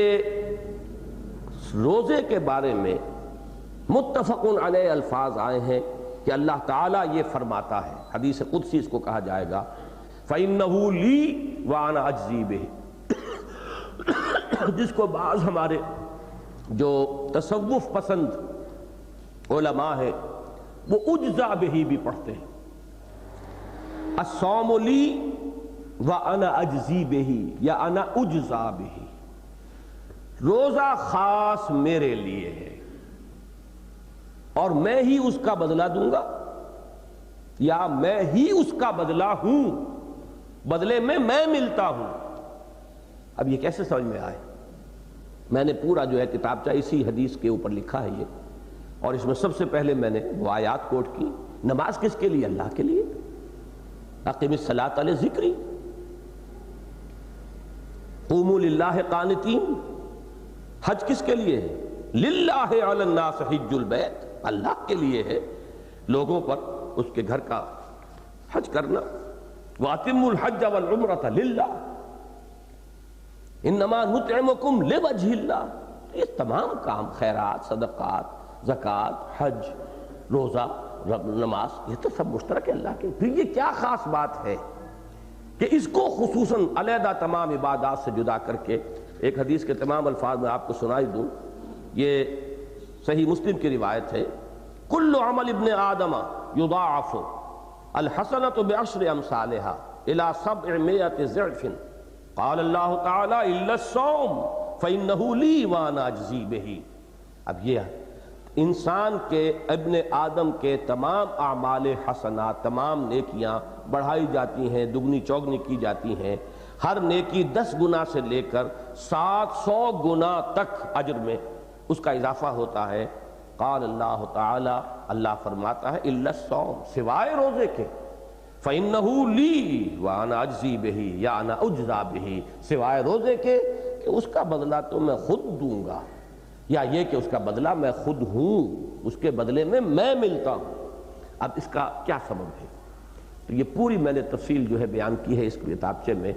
کہ وجہ کیا ہے؟ وہی ماننا پڑے گا، دو متصادم وجود ہیں انسان کے، حیوانی وجود اور روحانی وجود۔ اس روحانی وجود پر اس حیوانی وجود کا دباؤ ہے، جیسا کہ میں بیان کر چکا ہوں، جو میں نے عظمت صوم کی عبارت آپ کو سنائی تھی۔ ہمارا یہ حیوانی وجود، ہمارا کھانا پینا، جسم فربا ہو رہا ہے، آرام آسائش، اس سے وہ روحانی وجود جو ہے وہ جیسے کہ بوجھ تلے کوئی کچلا جائے اس طرح وہ سسکنے لگتا ہے۔ روزہ اب کیا ہے؟ روزے میں 2 گنا پروگرام، ایک تو یہ کہ اس وجود کو ذرا سکھاؤ، اس کے ذرا تقاضے روکو، کھانا پینا بند کرو، آرام میں کمی کرو، یہ جو حیوانی تقاضے ہیں ذرا اس بوجھ کو کم کرو، یہ بوجھ کم ہوگا تو اسے ریلیف ملے گا، جسے آپ انگریزی میں کہتے ہیں سائی آف ریلیف۔ وہ جو بوجھ تلے دبی ہوئی تھی روح، بلکہ پھر میں الفاظ بدل رہا ہوں، وہ جو بوجھ تلے دبا ہوا تھا وجود روحانی، اس وجود حیوانی کے نیچے، اس کو ریلیف ملے گا، اور اب اس پر آب حیات جو ہے اس کا وہ چھینٹے دو، وہ آب حیات ہے قرآن۔ یہ 2 گنا پروگرام بنا دیا گیا، دن میں سکھاؤ اس وجود حیوانی کو، اس کے وزن کو کم کرو، اور رات کو جب ذرا اس روح کے اندر کچھ بالیدگی پیدا ہو، کچھ ہوش آ رہا ہو، مزید ترشح اس پر ہو آیات ربانیہ کا، کلام الہی کا، اب رات کو کھڑے ہو جاؤ کلام الہی کے ساتھ۔ یہ آب حیات ہے جو تمہاری اس نیم مردہ روح کو حیات تازہ عطا فرمائے گا، اور چونکہ اس روح کا براہ راست تعلق ہے ذات ربانی کے ساتھ۔ اب یہ بات ہے جو نوٹ کرنے کی ہے، جس کی مثال میں دے چکا ہوں کہ اگرچہ بتمام و کمال تو ہم اس کو نہیں کہیں گے، لیکن جزوی طور پر اللہ کی ذات اور اس روح انسانی کے مابین ربط و تعلق بالکل وہی ہے جو سورج اور اس کی کرن کا ہے۔ ان کو ایک دوسرے سے آپ جدا بھی نہیں مان سکتے، اگرچہ کرن ہے، علیحدہ ہے، کروڑوں میل دور آ گئی ہے، لیکن تعلق اور ربط اس کا جو ہے اپنے اس سورج کے ساتھ وہ کہیں ٹوٹتا نہیں ہے۔ تو یہ روح جب بیدار ہوتی ہے تو ظاہر بات ہے اب اللہ ملے گا۔ اب دیکھیے یہی بات اب آپ کی سمجھ میں آئے گی کہ قرآن مجید میں کس قدر لطیف ربط ہے۔ سب سے پہلے روزے کا حکم آتا ہے، اب رمضان چونکہ آنے والا ہے، یہ مضامین بعد میں تفصیلاً بھی بیان ہوں گے، خطبات جمعہ وغیرہ میں ہوتے ہی ہیں عام طور پر، لیکن آپ ابھی سے اگر کوشش کریں اور یہ میرا کتابچہ پڑھ لیں، اس درس کے بعد تو انشاءاللہ بہت کچھ آپ حاصل کر سکیں گے، ورنہ میری تحریروں کے بارے میں عام شکایت یہ ہے کہ یہ مشکل ہوتی ہیں، ثقیل ہوتی ہیں، سمجھ میں نہیں آتی، لیکن اس گفتگو کے بعد انشاءاللہ ایک ایک حرف جو ہے اس کا وہ پوری طرح اجاگر ہو کر، روشن ہو کر ذہن نشین ہو جائے گا۔ تو میں یہ عرض کر رہا تھا کہ پہلے اس میں 23واں رکوع جو ہے سورہ بقرہ کا صرف صوم کا ذکر ہے، اس کے بعد ذکر آیا ماہ رمضان، شہر رمضان الذی انزل فیہ القرآن۔ اب 2 چیزیں مل گئیں، دن میں روزہ، رات کا قیام اللیل، اور وہ قرآن کے ساتھ۔ ان دونوں کے پروگرام کا جو حاصل ہے وہ ہے 5ویں بلکہ 4تھی آیت جو آئی ہے وَإِذَا سَأَلَكَ عِبَادِي عَنِّي فَإِنِّي قَرِيبٌ اُجِيبُ دَعْوَةَ الدَّاعِ إِذَا دَعَانِ۔ اب جب یہ روح، ہمارا وجود روحانی کچھ جاگا ہے، ہوش میں آیا ہے، اسے حیات تازہ ملی ہے، اس کو تازہ قوت حاصل ہوئی ہے، اب وہ ظاہر بات ہے کہ اپنے مرکز کی طرف اس کا رجحان ہوگا، جیسا کہ ان دونوں عبارتوں میں جو میں نے پڑھ کر سنائی ہے، وہ تو جب بھی ہوش میں آئے گا ادھر ہی دیکھے گا، جب دیکھے گا تو اب وہ مجھ کو ہے تیری جستجو، مجھ کو تیری تلاش ہے، خالق میرے کہاں ہے تو، مجھ کو تیری تلاش ہے۔ یہ روحانی کویسٹ جو ہے انسان کے اندر، یہ جو ایک تھرسٹ ہے، یہ پیاس ہے، وہ جو روح کے اندر، میں نے آپ کو مثنوی کا پہلا شعر بارہا سنایا ہے، بشنو از نئے چوں حکایت میں کند بس جدائی ہا شکایت میں کند، اس جدائی کی وجہ سے جو اس کے اندر ایک ہجر کی کیفیت ہے، یہ رجوع کرنا چاہتی ہے اپنے اصل مرکز کی طرف، اپنے مرکز کی طرف مائل پرواز تھا حسن، لہذا اس کی تعبیر ہے وَإِذَا سَأَلَكَ عِبَادِي عَنِّي فَإِنِّي قَرِيبٌ أُجِيبُ دَعْوَةَ الدَّاعِ إِذَا دَعَانِ، جب میرے بندے یعنی ان کا روحانی وجود بیدار ہو کر اب میری طرف مائل ہونا چاہے، میرا قرب حاصل کرنا چاہے، تو اے نبی انہیں بتا دیجئے میں کہیں دور نہیں ہوں، یہ تو تم غائب ہو جاتے ہو، تم اپنے وجود حیوانی کے پردوں کے اندر محجوب ہو کر رہ جاتے ہو، ہم تو ہر جگہ ہر آن موجود ہیں، ہم تو تمہاری شہرگ سے بھی زیادہ قریب ہیں، ہم تو مائل میں کرم ہے کوئی سائل ہی نہیں، اغیب و ذلطائف لا یغیب،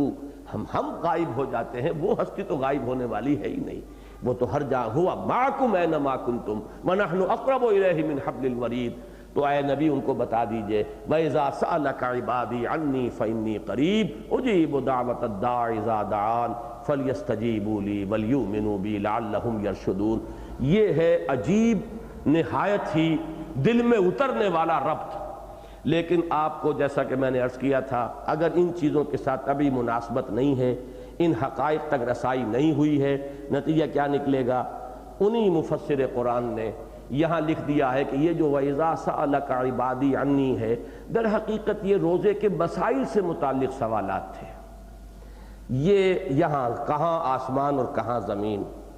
کہاں آسمان سے گر کر زمین پر آئے ہیں، حالانکہ نظم کلام کے وہ سب سے بڑے داعی، لیکن یہ ہے کہ اس سوال کو سمجھا کیا ہے؟ وہ جو کچھ جو سمجھا میرے شکوے کو تو رضواں سمجھا، مجھ کو جنت سے نکالا ہوا انسان سمجھا، رضواں ہی سمجھے گا نا، باقی اور کون سمجھے گا؟ اسی طریقے سے جب تک یہ حقائق سامنے نہ ہو، یہ انسان کے وجود کا یہ مرکب ہونا اور اس کا وجود حیوانی ہی اصل انسان قرار پانا، اس کی اصل خودی، اصل سیلف وہ ہے جس سے انسان غافل ہو جاتا ہے، اور یہ غفلت جو ہے نقد سزا ہے کس کی؟ وَلَا تَكُونُوا كَالَّذِينَ نَسُوا اللَّهَ فَأَنسَاهُمْ أَنفُسَهُمْ، ان لوگوں کے مانند نہ ہو جاؤ جنہوں نے اللہ کو بھلا دیا تو اللہ نے انہیں اپنی حقیقت سے غافل کر دیا۔ آج کا انسان، کم و بیش تمام انسان اس غفلت کے اندر مبتلا ہے، یہاں تک کہ اچھے اچھے مذہبی داعی، ایکٹیوسٹ، محرک لوگ جو میدان میں کام کر رہے ہیں، یہ غلبہ جو ہے مغرب سے آ کر ایسا ہوا ہے اس فکر کا کہ وہ اس چیز کا ادراک اور شعور جو ہے وہ نہیں کر پاتے۔ اب اسی کے ضمن میں اب یہ کون سا نمبر ہوگا ہمارا؟ 7واں۔ میرے اصل میں یہاں پہ جو نمبر تھے ان سے ذرا میں اپنی تقریر میں مختلف لے رہا ہوں۔ اب میں آپ کو اسلام کا روحانی نظام، اس سے کیسے انسان، اس کی اصل حقیقت سے کیسے انسان محجوب رہ جاتا ہے۔ آپ کو اندازہ ہو گیا ہوگا کہ پہلے دو میں نے کوٹیشن جو دیے ہیں وہ مولانا اصلاحی صاحب کے ہیں۔ یہ کوٹیشن میں اس وقت پڑھ کر آپ کو سنا رہا ہوں عظمت صوم سے، اس میں میں نے نام نہیں دیا ہے، یہ مولانا مودودی صاحب کی تقریر، اسلام کا نظام حیات، بہت مارکت الارا تقاریر ہیں ان کی، اس میں روحانی نظام پر جو تقریر کی گئی ہے اس کا اقتباس آپ کو سنا رہا ہوں۔ اس سے پہلے میں اپنا جو ایک چند جملے ہیں میرے ہیں، جہاں کوٹیشن شروع ہوگی میں آپ کو بتا دوں گا، آئی کوٹ۔ ابھی پہلے میری عبارت ہے، افسوس کے دور حاضر میں مادہ پرستانہ نقطہ نظر کے تسلط کے باعث روح اور جسد کے جداگانہ تشخص اور ان کے تقاضوں کے باہم متضاد و متصادم ہونے کا شعور و ادراک عوام تو کجا خواص تک کو حاصل نہیں، حتیٰ کہ بہت سے جدید مفکرین اسلام تو اس حقیقت کبریٰ کا ذکر بھی بطرز استہزاء و استحقار کرتے ہیں۔ چنانچہ عصر حاضر کے ایک بہت بڑے مفکر اسلام کا روحانی نظام کے عنوان سے ایک نشری تقریر میں فرماتے ہیں، فلسفہ و مذہب کی دنیا میں عام طور پر جو تخیل کار فرما رہا ہے وہ یہ ہے کہ روح اور جسم ایک دوسرے کی ضد ہیں، دونوں کا عالم جدا ہے، دونوں کے تقاضے الگ بلکہ باہم مخالف ہیں۔ اسلام کا نقطہ نظر اس معاملے میں دنیا کے تمام مذہبی اور فلسفیانہ نظاموں سے مختلف ہے۔ حالانکہ میرے نزدیک تو اسلام کا نقطہ نظر بھی یہ ہے کہ ایک انسان کا وجود روحانی ہے، ایک انسان کا وجود حیوانی ہے۔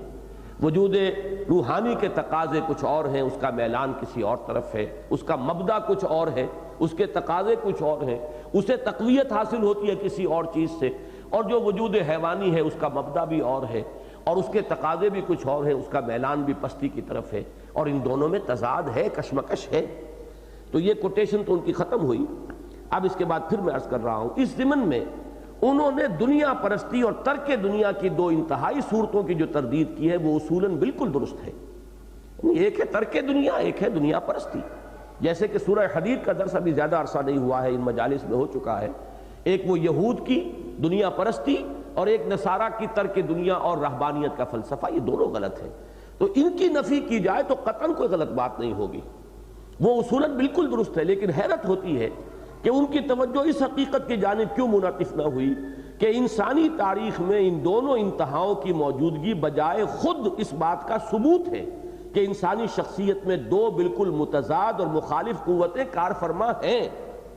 جن کے مابین مسلسل رسہ کشی جاری رہتی ہے۔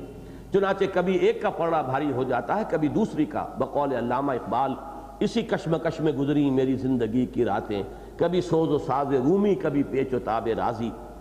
اسلام بلا شبہ ان کے مابین توازن پیدا کرنا چاہتا ہے، نہ ترک دنیا نہ دنیا پرستی، توازن پیدا کرنا چاہتا ہے، اور عدم توازن کو ہرگز پسند نہیں کرتا۔ لیکن توازن کا یہ تصور بجائے خود دلیل قاطع ہے جسد و روح کے تضاد اور ان کے تقاضوں کے مابین کے باہم متقابل اور متباین ہونے کی۔ اگر دو چیزیں متضاد نہ ہو تو توازن کی کیا ضرورت ہے؟ توازن کی تو ضرورت ہی وہاں پیش آئے گی کہ جہاں دو تقاضے بالکل جدا ہوں، ایک دوسرے کی ضد ہوں۔ تو اگر لفظ توازن استعمال کر رہے ہیں تو گویا کہ خود بخود ماننا پڑتا ہے کہ یہ دونوں انسان کے وجود جو ہے یہ نہ صرف یہ کہ ایک دوسرے سے مختلف ہیں بلکہ متضاد ہیں، ان کی بالکل دونوں کا جو میلان ہے وہ مخالف سمت میں ہے۔ درمیان قار دریا تختہ بندم کر دئی، باز می گوئی کے دامن تر مکن ہوشیار باش۔ 8ویں نمبر پر اسی عالم روحانی یا روحانیات سے اس دور میں بعض ریشنلسٹ قسم کے ہمارے مفکرین کو جو بودھ پیدا ہو گیا ہے، اسی کا ایک مظہر یہ ہے کہ کشف، رویا، الہام، تحدیث، ان سب کا یا تو انکار ہے یا ان کا ذکر بھی انسان نہیں کرنا چاہتا۔ ایک شرم سی طاری ہوتی ہے، حالانکہ بڑی قوی احادیث، صحیح احادیث، پختہ احادیث موجود ہیں، لیکن یہ کہ ان چیزوں کو بیان کرنے میں جھجک ہوتی ہے، اس لیے کہ اس کا تعلق جڑ جاتا ہے اسی روحانیت کے اس نظریے کے ساتھ کہ وجود حیوانی ایک بالکل جدا گانا شے ہے اور وجود روحانی ایک بالکل جدا گانا شے ہے۔ اب یہ جانیے کہ حدیث میں آتا ہے لم یبق من النبوۃ الا المبشرات، نبوت میں سے سوائے مبشرات کے کچھ باقی نہیں رہا، سچے خواب، بشارتیں جو ملتی ہیں خوابوں کے اندر۔ ایک حدیث میں فرمایا گیا ہے کہ الرؤیا الصالحہ یا الرؤیا الصادقہ، یعنی سچا اور صالح خواب جو ہے وہ نبوت کا ایک جز ہے۔ بعض میں 46واں جز کہا گیا ہے اور بعض میں 60واں جز کہا گیا ہے، اور یہ سلسلہ چل رہا ہے آج بھی۔ جن کی روحیں بیدار ہو جاتی ہیں اور وجود حیوانی کے دباؤ سے آزاد ہو کر ان کو تقویت حاصل ہوتی ہے، انہیں یہ چیزیں حاصل ہوتی ہیں، اس میں کوئی شک و شبہ کی گنجائش نہیں۔ الہام ہے، کسے ہوتا ہے الہام؟ اللہ کی طرف سے الہام کا دروازہ بند نہیں ہوا ہے، رویا صادقہ کا دروازہ بند نہیں ہے، کشف کا دروازہ بند نہیں ہے۔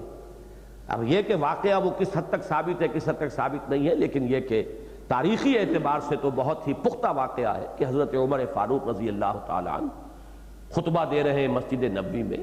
اور شام میں جو جنگ لڑی جا رہی ہے اس کا میدان جو ہے وہ سامنے آ گیا ہے، محاذ جنگ۔ یا ساریۃ الی الجبل، یا ساریۃ الجبل، اے ساریہ کیا قسم کر رہے ہو؟ پہاڑ کی اوٹ لو، پہاڑ کی طرف ہو جاؤ، پہاڑ کے دامن میں چلے جاؤ۔ یہ الفاظ کہہ رہے ہیں حضرت عمر، خطبے والے سن رہے ہیں، حیران ہیں یہ کیا ہو رہا ہے، کیا کہا جا رہا ہے، کچھ پتہ نہیں۔ بعد میں راز کھلتا ہے کہ شام میں محاذ جنگ پر ایک بڑی زبردست غلطی ہو رہی تھی حضرت ساریہ سے رضی اللہ تعالی عنہ، کہ وہ اسٹریٹجک مسٹیک جسے آپ کہیں گے کہ جو پوزیشن انہیں لینی چاہیے تھی، پہاڑ کو اپنے پشت پر رکھے اپنا جو عقب کو محفوظ کرنے کے لیے، اس کے بجائے انہوں نے کوئی اور پوزیشن لے لی تھی۔ اب یہ کیا ہے؟ آج ہم یہ تو جانتے ہیں ٹیلی ویژن ہے، فلاں ہے، یہ ہے، وہ ہے، اب کمیونیکیشن ہو رہی ہے، لیکن آج کے زمانے میں الحمدللہ کہ معاملہ اب یہاں تک بھی آ رہا ہے۔ ایکسٹرا سینسری پرسیپشن ایک باقاعدہ شعبہ بن چکا ہے علم کا، تحقیق اور تدقیق اور تفتیش کا ایک بڑا لمبا چوڑا سلسلہ جاری ہو چکا ہے۔ یہ ایکسٹرا سینسری پرسیپشن کس کو ہوتا ہے؟ آنکھ، کان، اس سے تو نہیں۔ اگر اس سے تو ہو رہا ہے تو وہ سینسری پرسیپشن ہے، آپ نے آنکھ سے دیکھا اور کسی بات کو سمجھا، ادراک آپ کو حاصل ہوا، کان سے سنا اور آپ کو کوئی معلومات حاصل ہوئی، یہ تو آپ کے سینسری پرسیپشن سے۔ یہ ای ایس پی کس بلا کا نام ہے؟ ایکسٹرا سینسری پرسیپشن کسے کہتے ہیں؟ معلوم ہوا کہ وہ ان چینل سے بالکل انڈیپینڈنٹ ہے۔ تو پھر کون ہے وہ پرسیو کرنے والا وجود؟ کون سا ہے؟ وہ وجود حیوانی نہیں ہے جس کی یہ آنکھ ہے اور جس کے یہ کان ہے، بلکہ وہ وجود روحانی ہے جو ان کانوں کے بغیر سنتا ہے اور ان آنکھوں کے بغیر دیکھتا ہے۔ وہ اپنی جگہ پر، جیسا کہ میں نے عرض کیا، ایک مستقل وجود ہے۔ اس مستقل وجود کے اپنے سینس آرگنز ہیں، اس کے اپنے ذرائع معلومات ہیں، which are absolutely independent of these bodily sense organs۔ یہ جو ہماری آنکھ اور یہ 5 ہمارے جو عام طور پر ایکسٹرنل سینسز شمار ہوتے ہیں، ان سے بالکل انڈیپینڈنٹ، اس سے کوئی اس کا تعلق نہیں۔ یہی وجود روحانی اس وحی کا محبت تھا، وحی کا ریسیپینٹ، جو وحی کے وحی نبوت کہلاتی ہے، وہ محفوظ ہوتی ہے، اس میں کسی خطا کا کوئی امکان نہیں۔ لیکن یہی ہمارا جو ہے وہی وجود حیوانی، وجود روحانی دوسرے انسانوں کا، وہ جو کچھ پرسیو کرتا ہے وہ ہے کہ جس کو ہم کہیں گے الہام اور رؤیا صادقہ۔ خواب میں دیکھ رہے ہیں، اور خواب ٹھیک ہے، خواب 3 طرح کے ہیں۔ خواب جو ہے اس میں الہام ربانی بھی ہوتا ہے، خواب میں القائے شیطانی بھی ہوتا ہے، اور خواب محض حدیث نفس بھی ہوتی ہے کہ صرف آپ کے۔ اور چونکہ جدید سائنس جو ہے، جدید ہمارے سائنسدان، اور وہ فرائیڈ ہو یا کوئی اور ہو، وہ تو چونکہ اس تیسری کیٹیگری سے واقف ہے صرف، لہذا آپ کو خوابوں کے بارے میں یہی تیسری چیز ملے گی کہ وہ آپ کی دبی ہوئی خواہشات، آپ کی آرزویں، امنگیں جو کسی وجہ سے پوری نہیں ہو سکی، معاشرے کے دباؤ کی وجہ سے، وہ پھر ایک وشفل ایک تھنکنگ کا سا انداز ہوتا ہے، اور ان چیزوں کو آپ خواب میں دیکھنے لگتے ہیں۔ صحیح ہے، اس کو بھی مانا گیا ہے، یہ بھی ایک کیٹیگری ہے۔ اور جو لوگ صرف حیوانی سطح پر زندگی بسر کر رہے ہیں، ان کو تو یہی خواب آئیں گے، اور کون سے آئیں گے؟ لیکن یہ کہ جو لوگ اس سے بالا تر سطح پر زندگی بسر کر رہے ہوں، جن کی روحیں بیدار اور چاق و چوبند ہو گئی ہوں، جن میں وہ لطافت آ گئی ہے کہ وہ ریسیپینٹ بن سکیں اللہ تعالیٰ کی اس وحی خفی کی۔ وہ وحی نبوت نہیں ہے معاذ اللہ، وحی نبوت کا دروازہ بند ہو چکا، جو بالکل محفوظ وحی ہوتی تھی، لیکن یہ وحی کی ادنا شکلیں ہیں، الہام، کشف، رؤیا صادقہ، اور ایک لفظ آتا ہے تحدیث۔ حضور نے فرمایا ہر نبی کی، ہر رسول کی امت میں محدثین ہوتے ہیں۔ اس لفظ کو اچھی طرح صحیح تلفظ کے ساتھ سمجھ لیجئے۔ محدث دال کے زیر کے ساتھ، وہ تو وہ علماء ہیں کہ جو علم حدیث کے ماہر ہیں، محدثین، فقہاء و محدثین، دال کی زیر لگائیے۔ اور جب محدث کہیں گے تو دال پر زبر کے ساتھ، یہ وہ شخص ہے جس سے اللہ ہم کلام ہوتا ہے۔ حضور نے فرمایا کہ ہر نبی کی امت میں کچھ محدث ہوتے ہیں، اور میری امت کا محدث عمر ہے رضی اللہ تعالیٰ، جن سے اللہ کلام کرتا، نبی نہیں ہے، محدث ہے۔ معلوم یہ ہوا کہ وحی کے علاوہ یہ چینلز بند نہیں ہوئے ہیں، صرف وحی نبوت کا چیلنج بند ہوا ہے۔ نہ الہام کا دروازہ بند ہوا، نہ کشف کا دروازہ بند ہوا، نہ رؤیا صادقہ کا، نہ رؤیا صالحہ کا، نہ مبشرات کا، نہ تحدیث کا۔ یہ تمام چیزیں جو ہیں وہ جاری ہیں، صرف وہ وحی نبوت کا دروازہ بند ہوا ہے جس کی کمال حفاظت ہوتی تھی، جس کی حفاظت کی گارنٹی اللہ نے کی ہے، اور جو حجت ہے دین میں۔ باقی کشف، رؤیا، الہام، ان میں سے کوئی شے حجت نہیں ہے۔ جو کشف، جو رؤیا کتاب و سنت کے معیار پر صحیح اترے گا اسے قبول کر لیں گے، جو نہیں ہوگا اسے رد کر دیں گے، بات ختم ہو گئی۔ لیکن یہ کہ اصلاً ان چیزوں کا انکار نہیں کیا جا سکتا۔ انکار کون کرے گا؟ یا اس کی طرف سے غض بصر تو کریں گے، کم سے کم ذکر نہیں کریں گے کہ اکبر نام لیتا ہے خدا کا اس زمانے میں۔ کیا ہو گیا ان کو اس ریشنلزم کے دور میں، اس سائنٹیفک ریشنلزم کے دور میں، اور یہ لوگ کیا باتیں کر رہے ہیں، یہ الہام اور کشف اور رؤیا۔ تو واقعہ یہ ہے کہ یہ بھی دین کے ایک بہت اہم پہلو سے اغماز، اعراض بلکہ غض بصر کی جو روش ہے اس کا بھی اصل سبب یہ ہے کہ وہ حقیقت انسان جو ہے وہ ہے اصل میں جو سمجھ میں نہیں آئی۔ اب ایک اور لیجئے مسئلہ، جیسا کہ میں نے عرض کیا کہ یہ جو وجود روحانی ہے یہ دیکھتا ہے، یہ سنتا ہے، یہ تو ایکسٹرا سینسری پرسیپشن کے حوالے سے آج کے نوجوان کو سمجھانا بہت آسان ہو گیا، اللہ کا شکر ہے۔ لیکن اب ایک اور لفظ ہے، قرآن لفظ تفقہ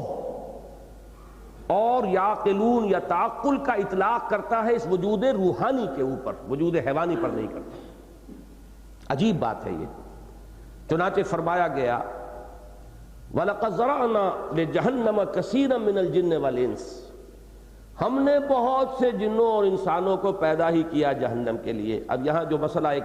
پیدا ہو جائے گا اس سے ذرا اس وقت صرف نظر کیجئے کہ وہ جو جبر و قدر والا مسئلہ اس کو ذرا چھوڑ دیجئے،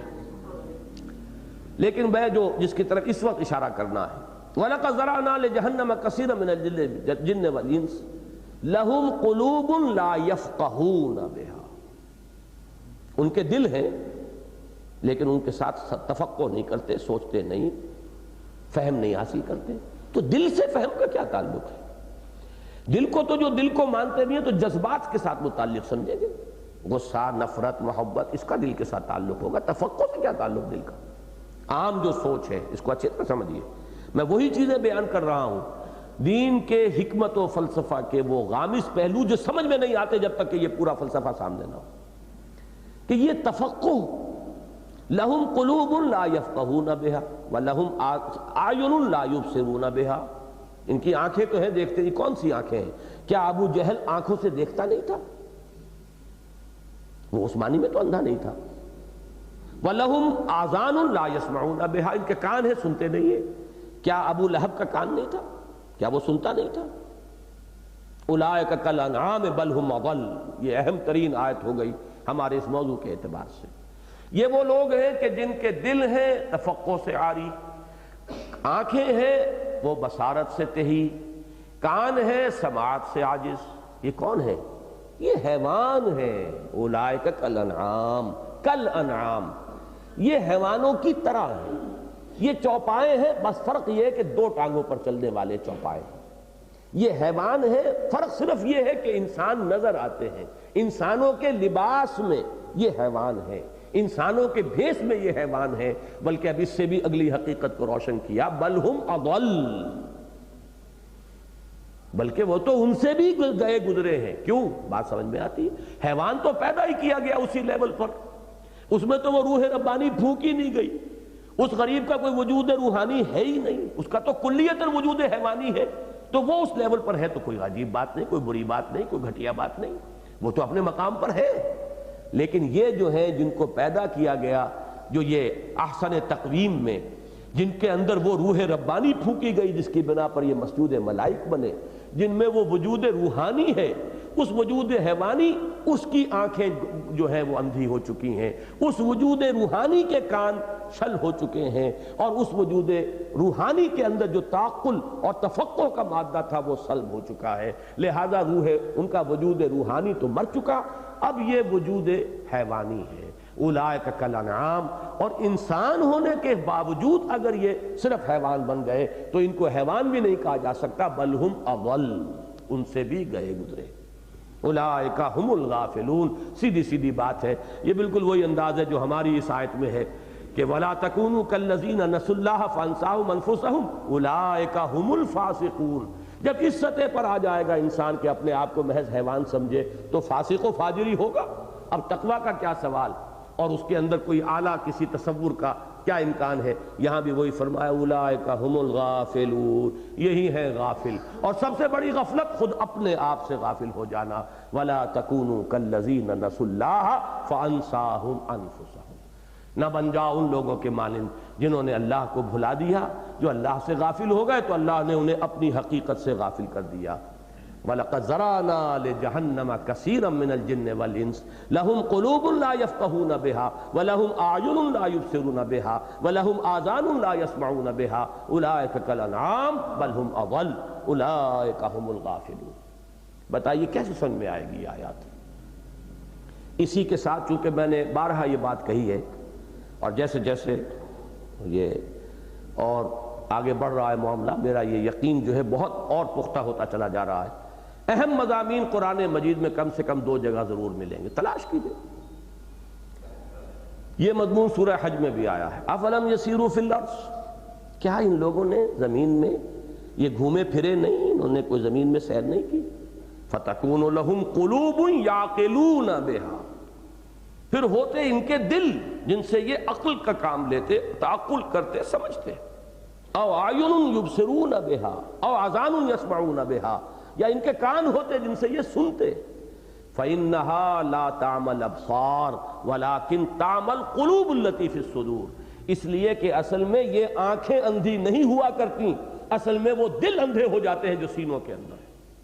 بتائیے اب کوئی رہ گیا، کوئی اشتباہ رہ گیا، کوئی کسر رہ گئی؟ یہ دل دیکھتا ہے، اس دل کا دیکھنا دیکھو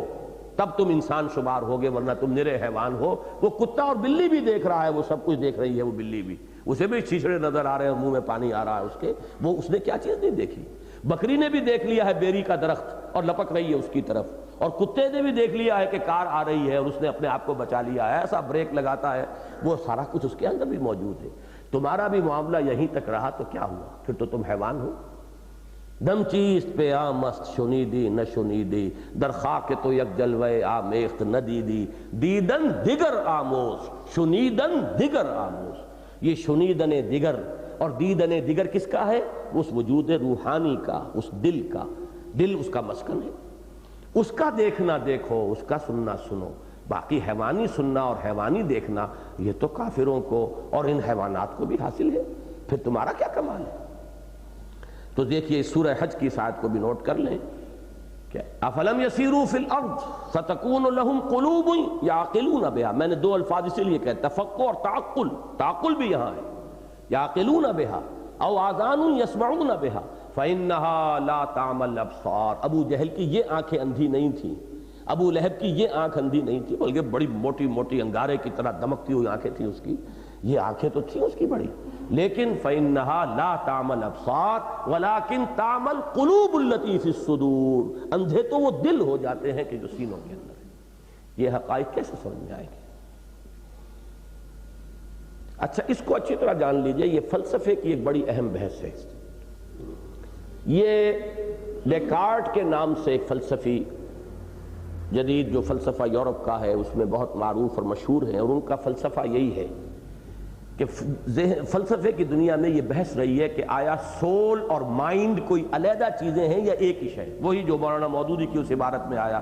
کہ ایک وحدت ایک ہی شے ہے، یہ کوئی علیحدہ علیحدہ چیزیں نہیں ہیں۔ اکثر و بیشتر تو وہ جو ریئلزم اور میٹیریلزم، وہ جو جتنے بھی یہ فلسفے ہیں ریئلزم کے، جتنی مختلف شاخیں ہیں اور شیڈز ہیں، ان سب میں تو یہی ہے کہ یہ ایک ہی وجود ہے جی، 2 نہیں ہے۔ لیکن جیسا کہ میں نے عرض کیا کہ اسلام کا تو پورا فلسفہ، قرآن کی ساری حکمت جو ہے، گہری حکمت، وہ ساری مبنی ہی اس پر ہے کہ یہ 2 وجود ہیں ضرور آپس میں، از فرشتہ سرشتہ وز حیوان، ایک حیوان کامل بھی یہاں ہے اور ایک مکمل فرشتہ، بلکہ اعلیٰ ترین فرشتہ جو ہے وہ بھی انسان کے اندر ہے، ایک اس کا وجود روحانی، ایک وجود حیوانی۔ اب اس میں یہ سمجھنے کی بات ہے کہ ایک عقل حیوانی ہے ہماری، وہ اس کا تعلق اس سے، برین سے، یہ عقل حیوانی ہے۔ یہ عقل حیوانی ایوالوڈ ہے یقیناً، جیسے لوئر اینیمل سے ہم بحیثیت مجموعی جو ہے اعلیٰ تر سطح پر ہے، ایسے ہی یہ عقل انسانی، یہ مشینری بڑی کمپلیکیٹڈ ہو گئی ہے، بڑی اس میں ترقی ہوئی ہے، بڑا ارتقاء اس میں ہوا ہے حیوان، لیکن بنیادی طور پر فرق نہیں ہوگا، وہی ہے، سینس ڈیٹا ہے، وہ آتے ہیں آنکھ سے، کان سے، وہ دوسرے سینس آرگن سے، اس کو یہ کمپیوٹر ہے انٹرپریٹ کرتا ہے، ڈیسائفر کرتا ہے، جمع تفریق کرتا ہے، ضرب تقسیم کرتا ہے، پچھلا جو ریکارڈ اس کے پاس ہے محافظ خانہ جو ہے اس کا، اس کو ریفر کرے گا، فائلیں کھلیں گی اس کے ساتھ۔ اب کمپیوٹر میں یہ سب کچھ ہوتا ہے، انسٹنٹینیسلی ہو جاتا ہے، لہذا اس دماغ کو آپ سمجھ سکتے ہیں کہ یہ وہی جو ہیومن کمپیوٹر ہے، یہ در حقیقت وہی جو برین ہے اس سے تعلق ہے اس کا کوئی تعلق اس کے ساتھ نہیں ہے۔ یہاں ایک تعقل اور تفقہ یہاں بھی ہے۔ قرآن کے نزدیک اصل تعقل و تفقہ جو انسان کا ہونا چاہیے وہ قلب کا ہے، یہ تعقل و تفقہ جو ہے یہ حیوانی ہے، یقیناً وہ انسان کے اندر بہت بلند مقام پر پہنچ چکا ہے عام حیوانات کی نسبت سے، لیکن یہ سارا فرق کوانٹیٹیو ہے، کوالیٹیٹیو نہیں ہے۔ نوعیت کا فرق نہیں ہے، فرق ہوگا مقدار کا، ترقی کا، لیکن یہ کہ نوعیت کے اعتبار سے ایک چھوٹے سے کیڑے کا میں نے جیسا کئی مرتبہ عرض کیا ہے، آج بھی اس کا حوالہ آ جائے تو کوئی حرج نہیں۔ میں نے جب پہلی مرتبہ یہ تجربہ کیا تھا تو بہت سے انکشافات ہوئے کہ ایک کیڑا جیسا چھوٹا سا راؤنڈ ورم سمجھئے آپ، وہ آگے چل رہا ہے۔ میں نے ایک تنکا رکھا اس کے آگے، اس نے اپنی ڈائریکشن چینج کر دی، پرسیپشن ہوئی نا اس کو، اس نے پرسیو کیا there's some obstruction and then it took a decision to change the direction۔ اس کو ایوائڈ کرنا چاہ رہا ہے، پھر میں نے دوسری طرف بھی رکھ دیا، پھر اس نے ایوائڈ کیا، 3-4 دفعہ تو اس نے ایوائڈ کیا، ڈائریکشن بدلی، اور چوتھی یا 5ویں مرتبہ اب اس نے اس تنکے کے اوپر سے کراس کیا۔ میں نے کہا اور کیا ہے ہمارے پاس سوائے اس کے؟ بیسیکل یہی ہمارے سارے مینٹل پروسیسز یہی ہے، پرسیپشن ہے، پھر انفرنس ہے، اور انفرنس بھی ایک نہیں ہے، پھر آدمی چینج کرتا ہے۔ 4 دفعہ اس نے اٹیمپٹ کی ہے، ناکام ہو گیا، تو فائنلی ڈیسائیڈڈ کہ یہ میرا پیچھا نہیں چھوڑ رہی ہے آبسٹرکشن، اور I have to overcome it, مجھے تو اب اس کو فیس کرنا ہوگا۔ یہ سارا اس نے ڈیسیژن لیا ہے، یہی سب کچھ ہے، یہی پروسیس ہے کل ہمارا، جو یہ اینیمل جو ہمارا جو عقل ہے، ریزننگ ہے، یہی ساری کچھ یہاں، اس کے سوا کیا؟ باقی فرق جو ہے وہ کوانٹیٹیو ہے، کوالیٹیٹیو نہیں۔ اصل عقل انسانی یہاں ہے، اصل تفقہ انسانی یہاں ہے، اصل انسانی بصارت یہاں ہے، اصل انسانی سماعت یہاں ہے۔ وہی اصل انسانی سماعت اور بصارت ہے جس سے الہام ہوتا ہے، جس سے القاء اور الہام اور کشف اور رؤیائے صالحہ اور تحدیث وہ یہاں ہوتی ہے، اور اسی کی بلند ترین صورت، محفوظ صورت وہ ہے وحی نبوت، جس کا دروازہ بند ہو چکا۔ وہ صرف ہائیسٹ لیول ہے جس کی کھڑکی بند کی گئی ہے، لوور لیولز جو ہے وہ ابھی جاری ہے۔ یہ کون سا نمبر تھا جی؟ 9۔ چلیے اب آخری، قرآن مجید میں فرمایا گیا فَإِنَّكَ لَا تُسْمِعُ الْمَوْتَى وَلَا تُسْمِعُ الصُّمَّ الدُّعَاءَ، سورہ روم میں، اور سورہ نمل میں بھی آیا ہے آیت نمبر 78، إِنَّكَ لَا تُسْمِعُ الْمَوْتَى، اے نبی آپ مردوں کو نہیں سنا سکتے۔ یہاں کون سے مردے مراد ہیں؟ اب ہمارے ہاں ایک بحث چل نکلی ہے کہ مردوں کو سنایا جا سکتا ہے یا نہیں، قبر والوں جو ہے وہ سنتے ہیں کہ نہیں سنتے، سماع موتیٰ کی ایک بحث ہے، اور اس قدر دردناک ہے یہ چیپٹر اس دور کا کہ وہ جو دیوبندی بریلوی جھگڑا تھا وہ تو بہت پیچھے رہ گیا، اب گرد کو بھی نہیں پہنچتا، اس تلخی کے جو دیوبندیوں کے 2 گروہوں کے مابین ہو چکی ہے، اور کفر کے فتوے ایک دوسرے پر ہیں، یہ اسی سماع موتیٰ کے موضوع پر، اور اس میں یہ آیت گھسیٹ کر لے آتے ہیں، حالانکہ اس آیت کا کوئی تعلق اس مسئلے سے نہیں۔ یہاں کن کو مردہ کہا جا رہا ہے؟ وہ جو روحانی طور پر مردہ تھے۔ ابو جہل، اے نبی آپ انہیں نہیں سنا سکتے، آپ اپنے جان ہلکان نہ کیجئے، لعلک باخع نفسک الا یکونوا مؤمنین۔ یہ لوگ مر چکے ہیں، یہ لوگ زندہ نہیں ہیں، یہ آپ کو نظر آ رہے ہیں زندہ ہیں، یہ چلتے پھرتے مقبرے ہیں، یہ تعزیے ہیں، ان کو آپ انسان نہ سمجھے، حیوان ہیں۔ حیوان اب رہ گیا ہے ان کا زندہ، ان کا انسان مر چکا ہے، تو حقیقت کے اعتبار سے یہ مردہ ہے۔ انک لا تسمع الموتیٰ ولا تسمع صم الدعاء، در حقیقت یہاں سماع موتیٰ کی سرے سے بحث ہی نہیں ہے۔ وہ وہاں ادھر کیوں لے گئے؟ ادھر سے ذرا نگاہ جو ہے وہ چونکہ ہٹی ہوئی ہے، فوکس یہاں نہیں۔ یہ نہیں کہ انکار ہے، یہ حضرات تو بہرحال روحانیت کے بھی قائل ہیں، اور ان تمام چیزوں میں بھی ان کا ایک درک ہے اور ایک شغف ہے، لیکن یہ کہ فوکس جو ہے وہ یہاں نہیں رہا ہے۔ فوکس کے دور ہو جانے کی وجہ سے اب اس قسم کی آیات کو، اس قسم کے اختلافات میں علیحدہ مسئلہ ہے، آپ لڑیے جھگڑیے جو کرنا ہو، لیکن ان آیات کو لا کر اس بحث میں داخل کر دینا، جبکہ یہاں مردہ کون کنہیں قرار دیا جا رہا ہے؟ بقول اقبال وہ مصرع پھر میں کہوں گا شاعر جو ہے، کبھی وہ کسی بڑی اونچی حقیقت پر اچانک ہاتھ اس کا پہنچ جاتا ہے کہ روح سے تھا زندگی میں بھی تہی دن کا جسد، زندہ ہے اس روح سے عاری ہو چکے ہیں، ان کا وہ وجود روحانی مر چکا ہے۔ لہذا اے نبی اب آپ کی بات یہ نہیں سمجھ سکتے۔ سواء علیہم انذرتہم ام لم تنذرہم لا یؤمنون، اسی کو قرآن مجید دوسرے مقامات پر ختم قلوب، طبع قلوب سے تعبیر کر دیتا ہے۔ ختم اللہ علی قلوبہم وعلی سمعہم وعلی ابصارہم غشاوہ، یہ کون سی آنکھوں پر پردہ پڑا ہوا ہے؟ کیا ان آنکھوں پر پردہ تھا ابو جہل کے؟ نہیں، وہ دل کی آنکھ پر پردہ تھا۔ کس چیز پر مہر لگی تھی؟ وہ اس دل کے اوپر مہر لگی تھی، جس کے اندر کے اب وہ روح جو تھی ان کی وہ دفن ہو گئی، اب وہ قبر بن گئی ہے وہ جگہ اس روح کی۔ یہ ہے اصل میں وہ حقیقت کہ جو سمجھ میں آئے گی اگر یہ پورا فلسفہ سامنے ہو۔ تو حضرات وہ 10 میں نے یہ اور بھی یہ تو بہت سے ہوں گے اس وقت، کیونکہ میں نے کوئی اس وقت تفتیش اور تحقیق کر کے یہ نکات نہیں گنے ہیں، لیکن یہ کہ یہ پہلے دن جب میں نے اس درس کے نوٹس بنائے تھے اسی وقت صرف ایک کونے کے اندر یہ 10 نشان میں نے لگائے تھے، تو یہ اللہ کا شکر ہے کہ آج میں ان کو بیان کر سکا ہوں، اور ہمارا یہ درس جو ہے سورہ حشر کے آخری رکوع کی پہلی 3 آیات کا وہ آج اختتام پذیر ہوتا ہے۔ یا ایھا الذین آمنوا اتقوا اللہ ولتنظر نفس ما قدمت لغد واتقوا اللہ ان اللہ خبیر بما تعملون ولا تکونوا کالذین نسوا اللہ فانساہم انفسہم اولئک هم الفاسقون لا يستوی اصحاب النار واصحاب الجنہ اصحاب الجنة هم الفائزون۔ بارک اللہ لی ولکم فی القرآن العظیم۔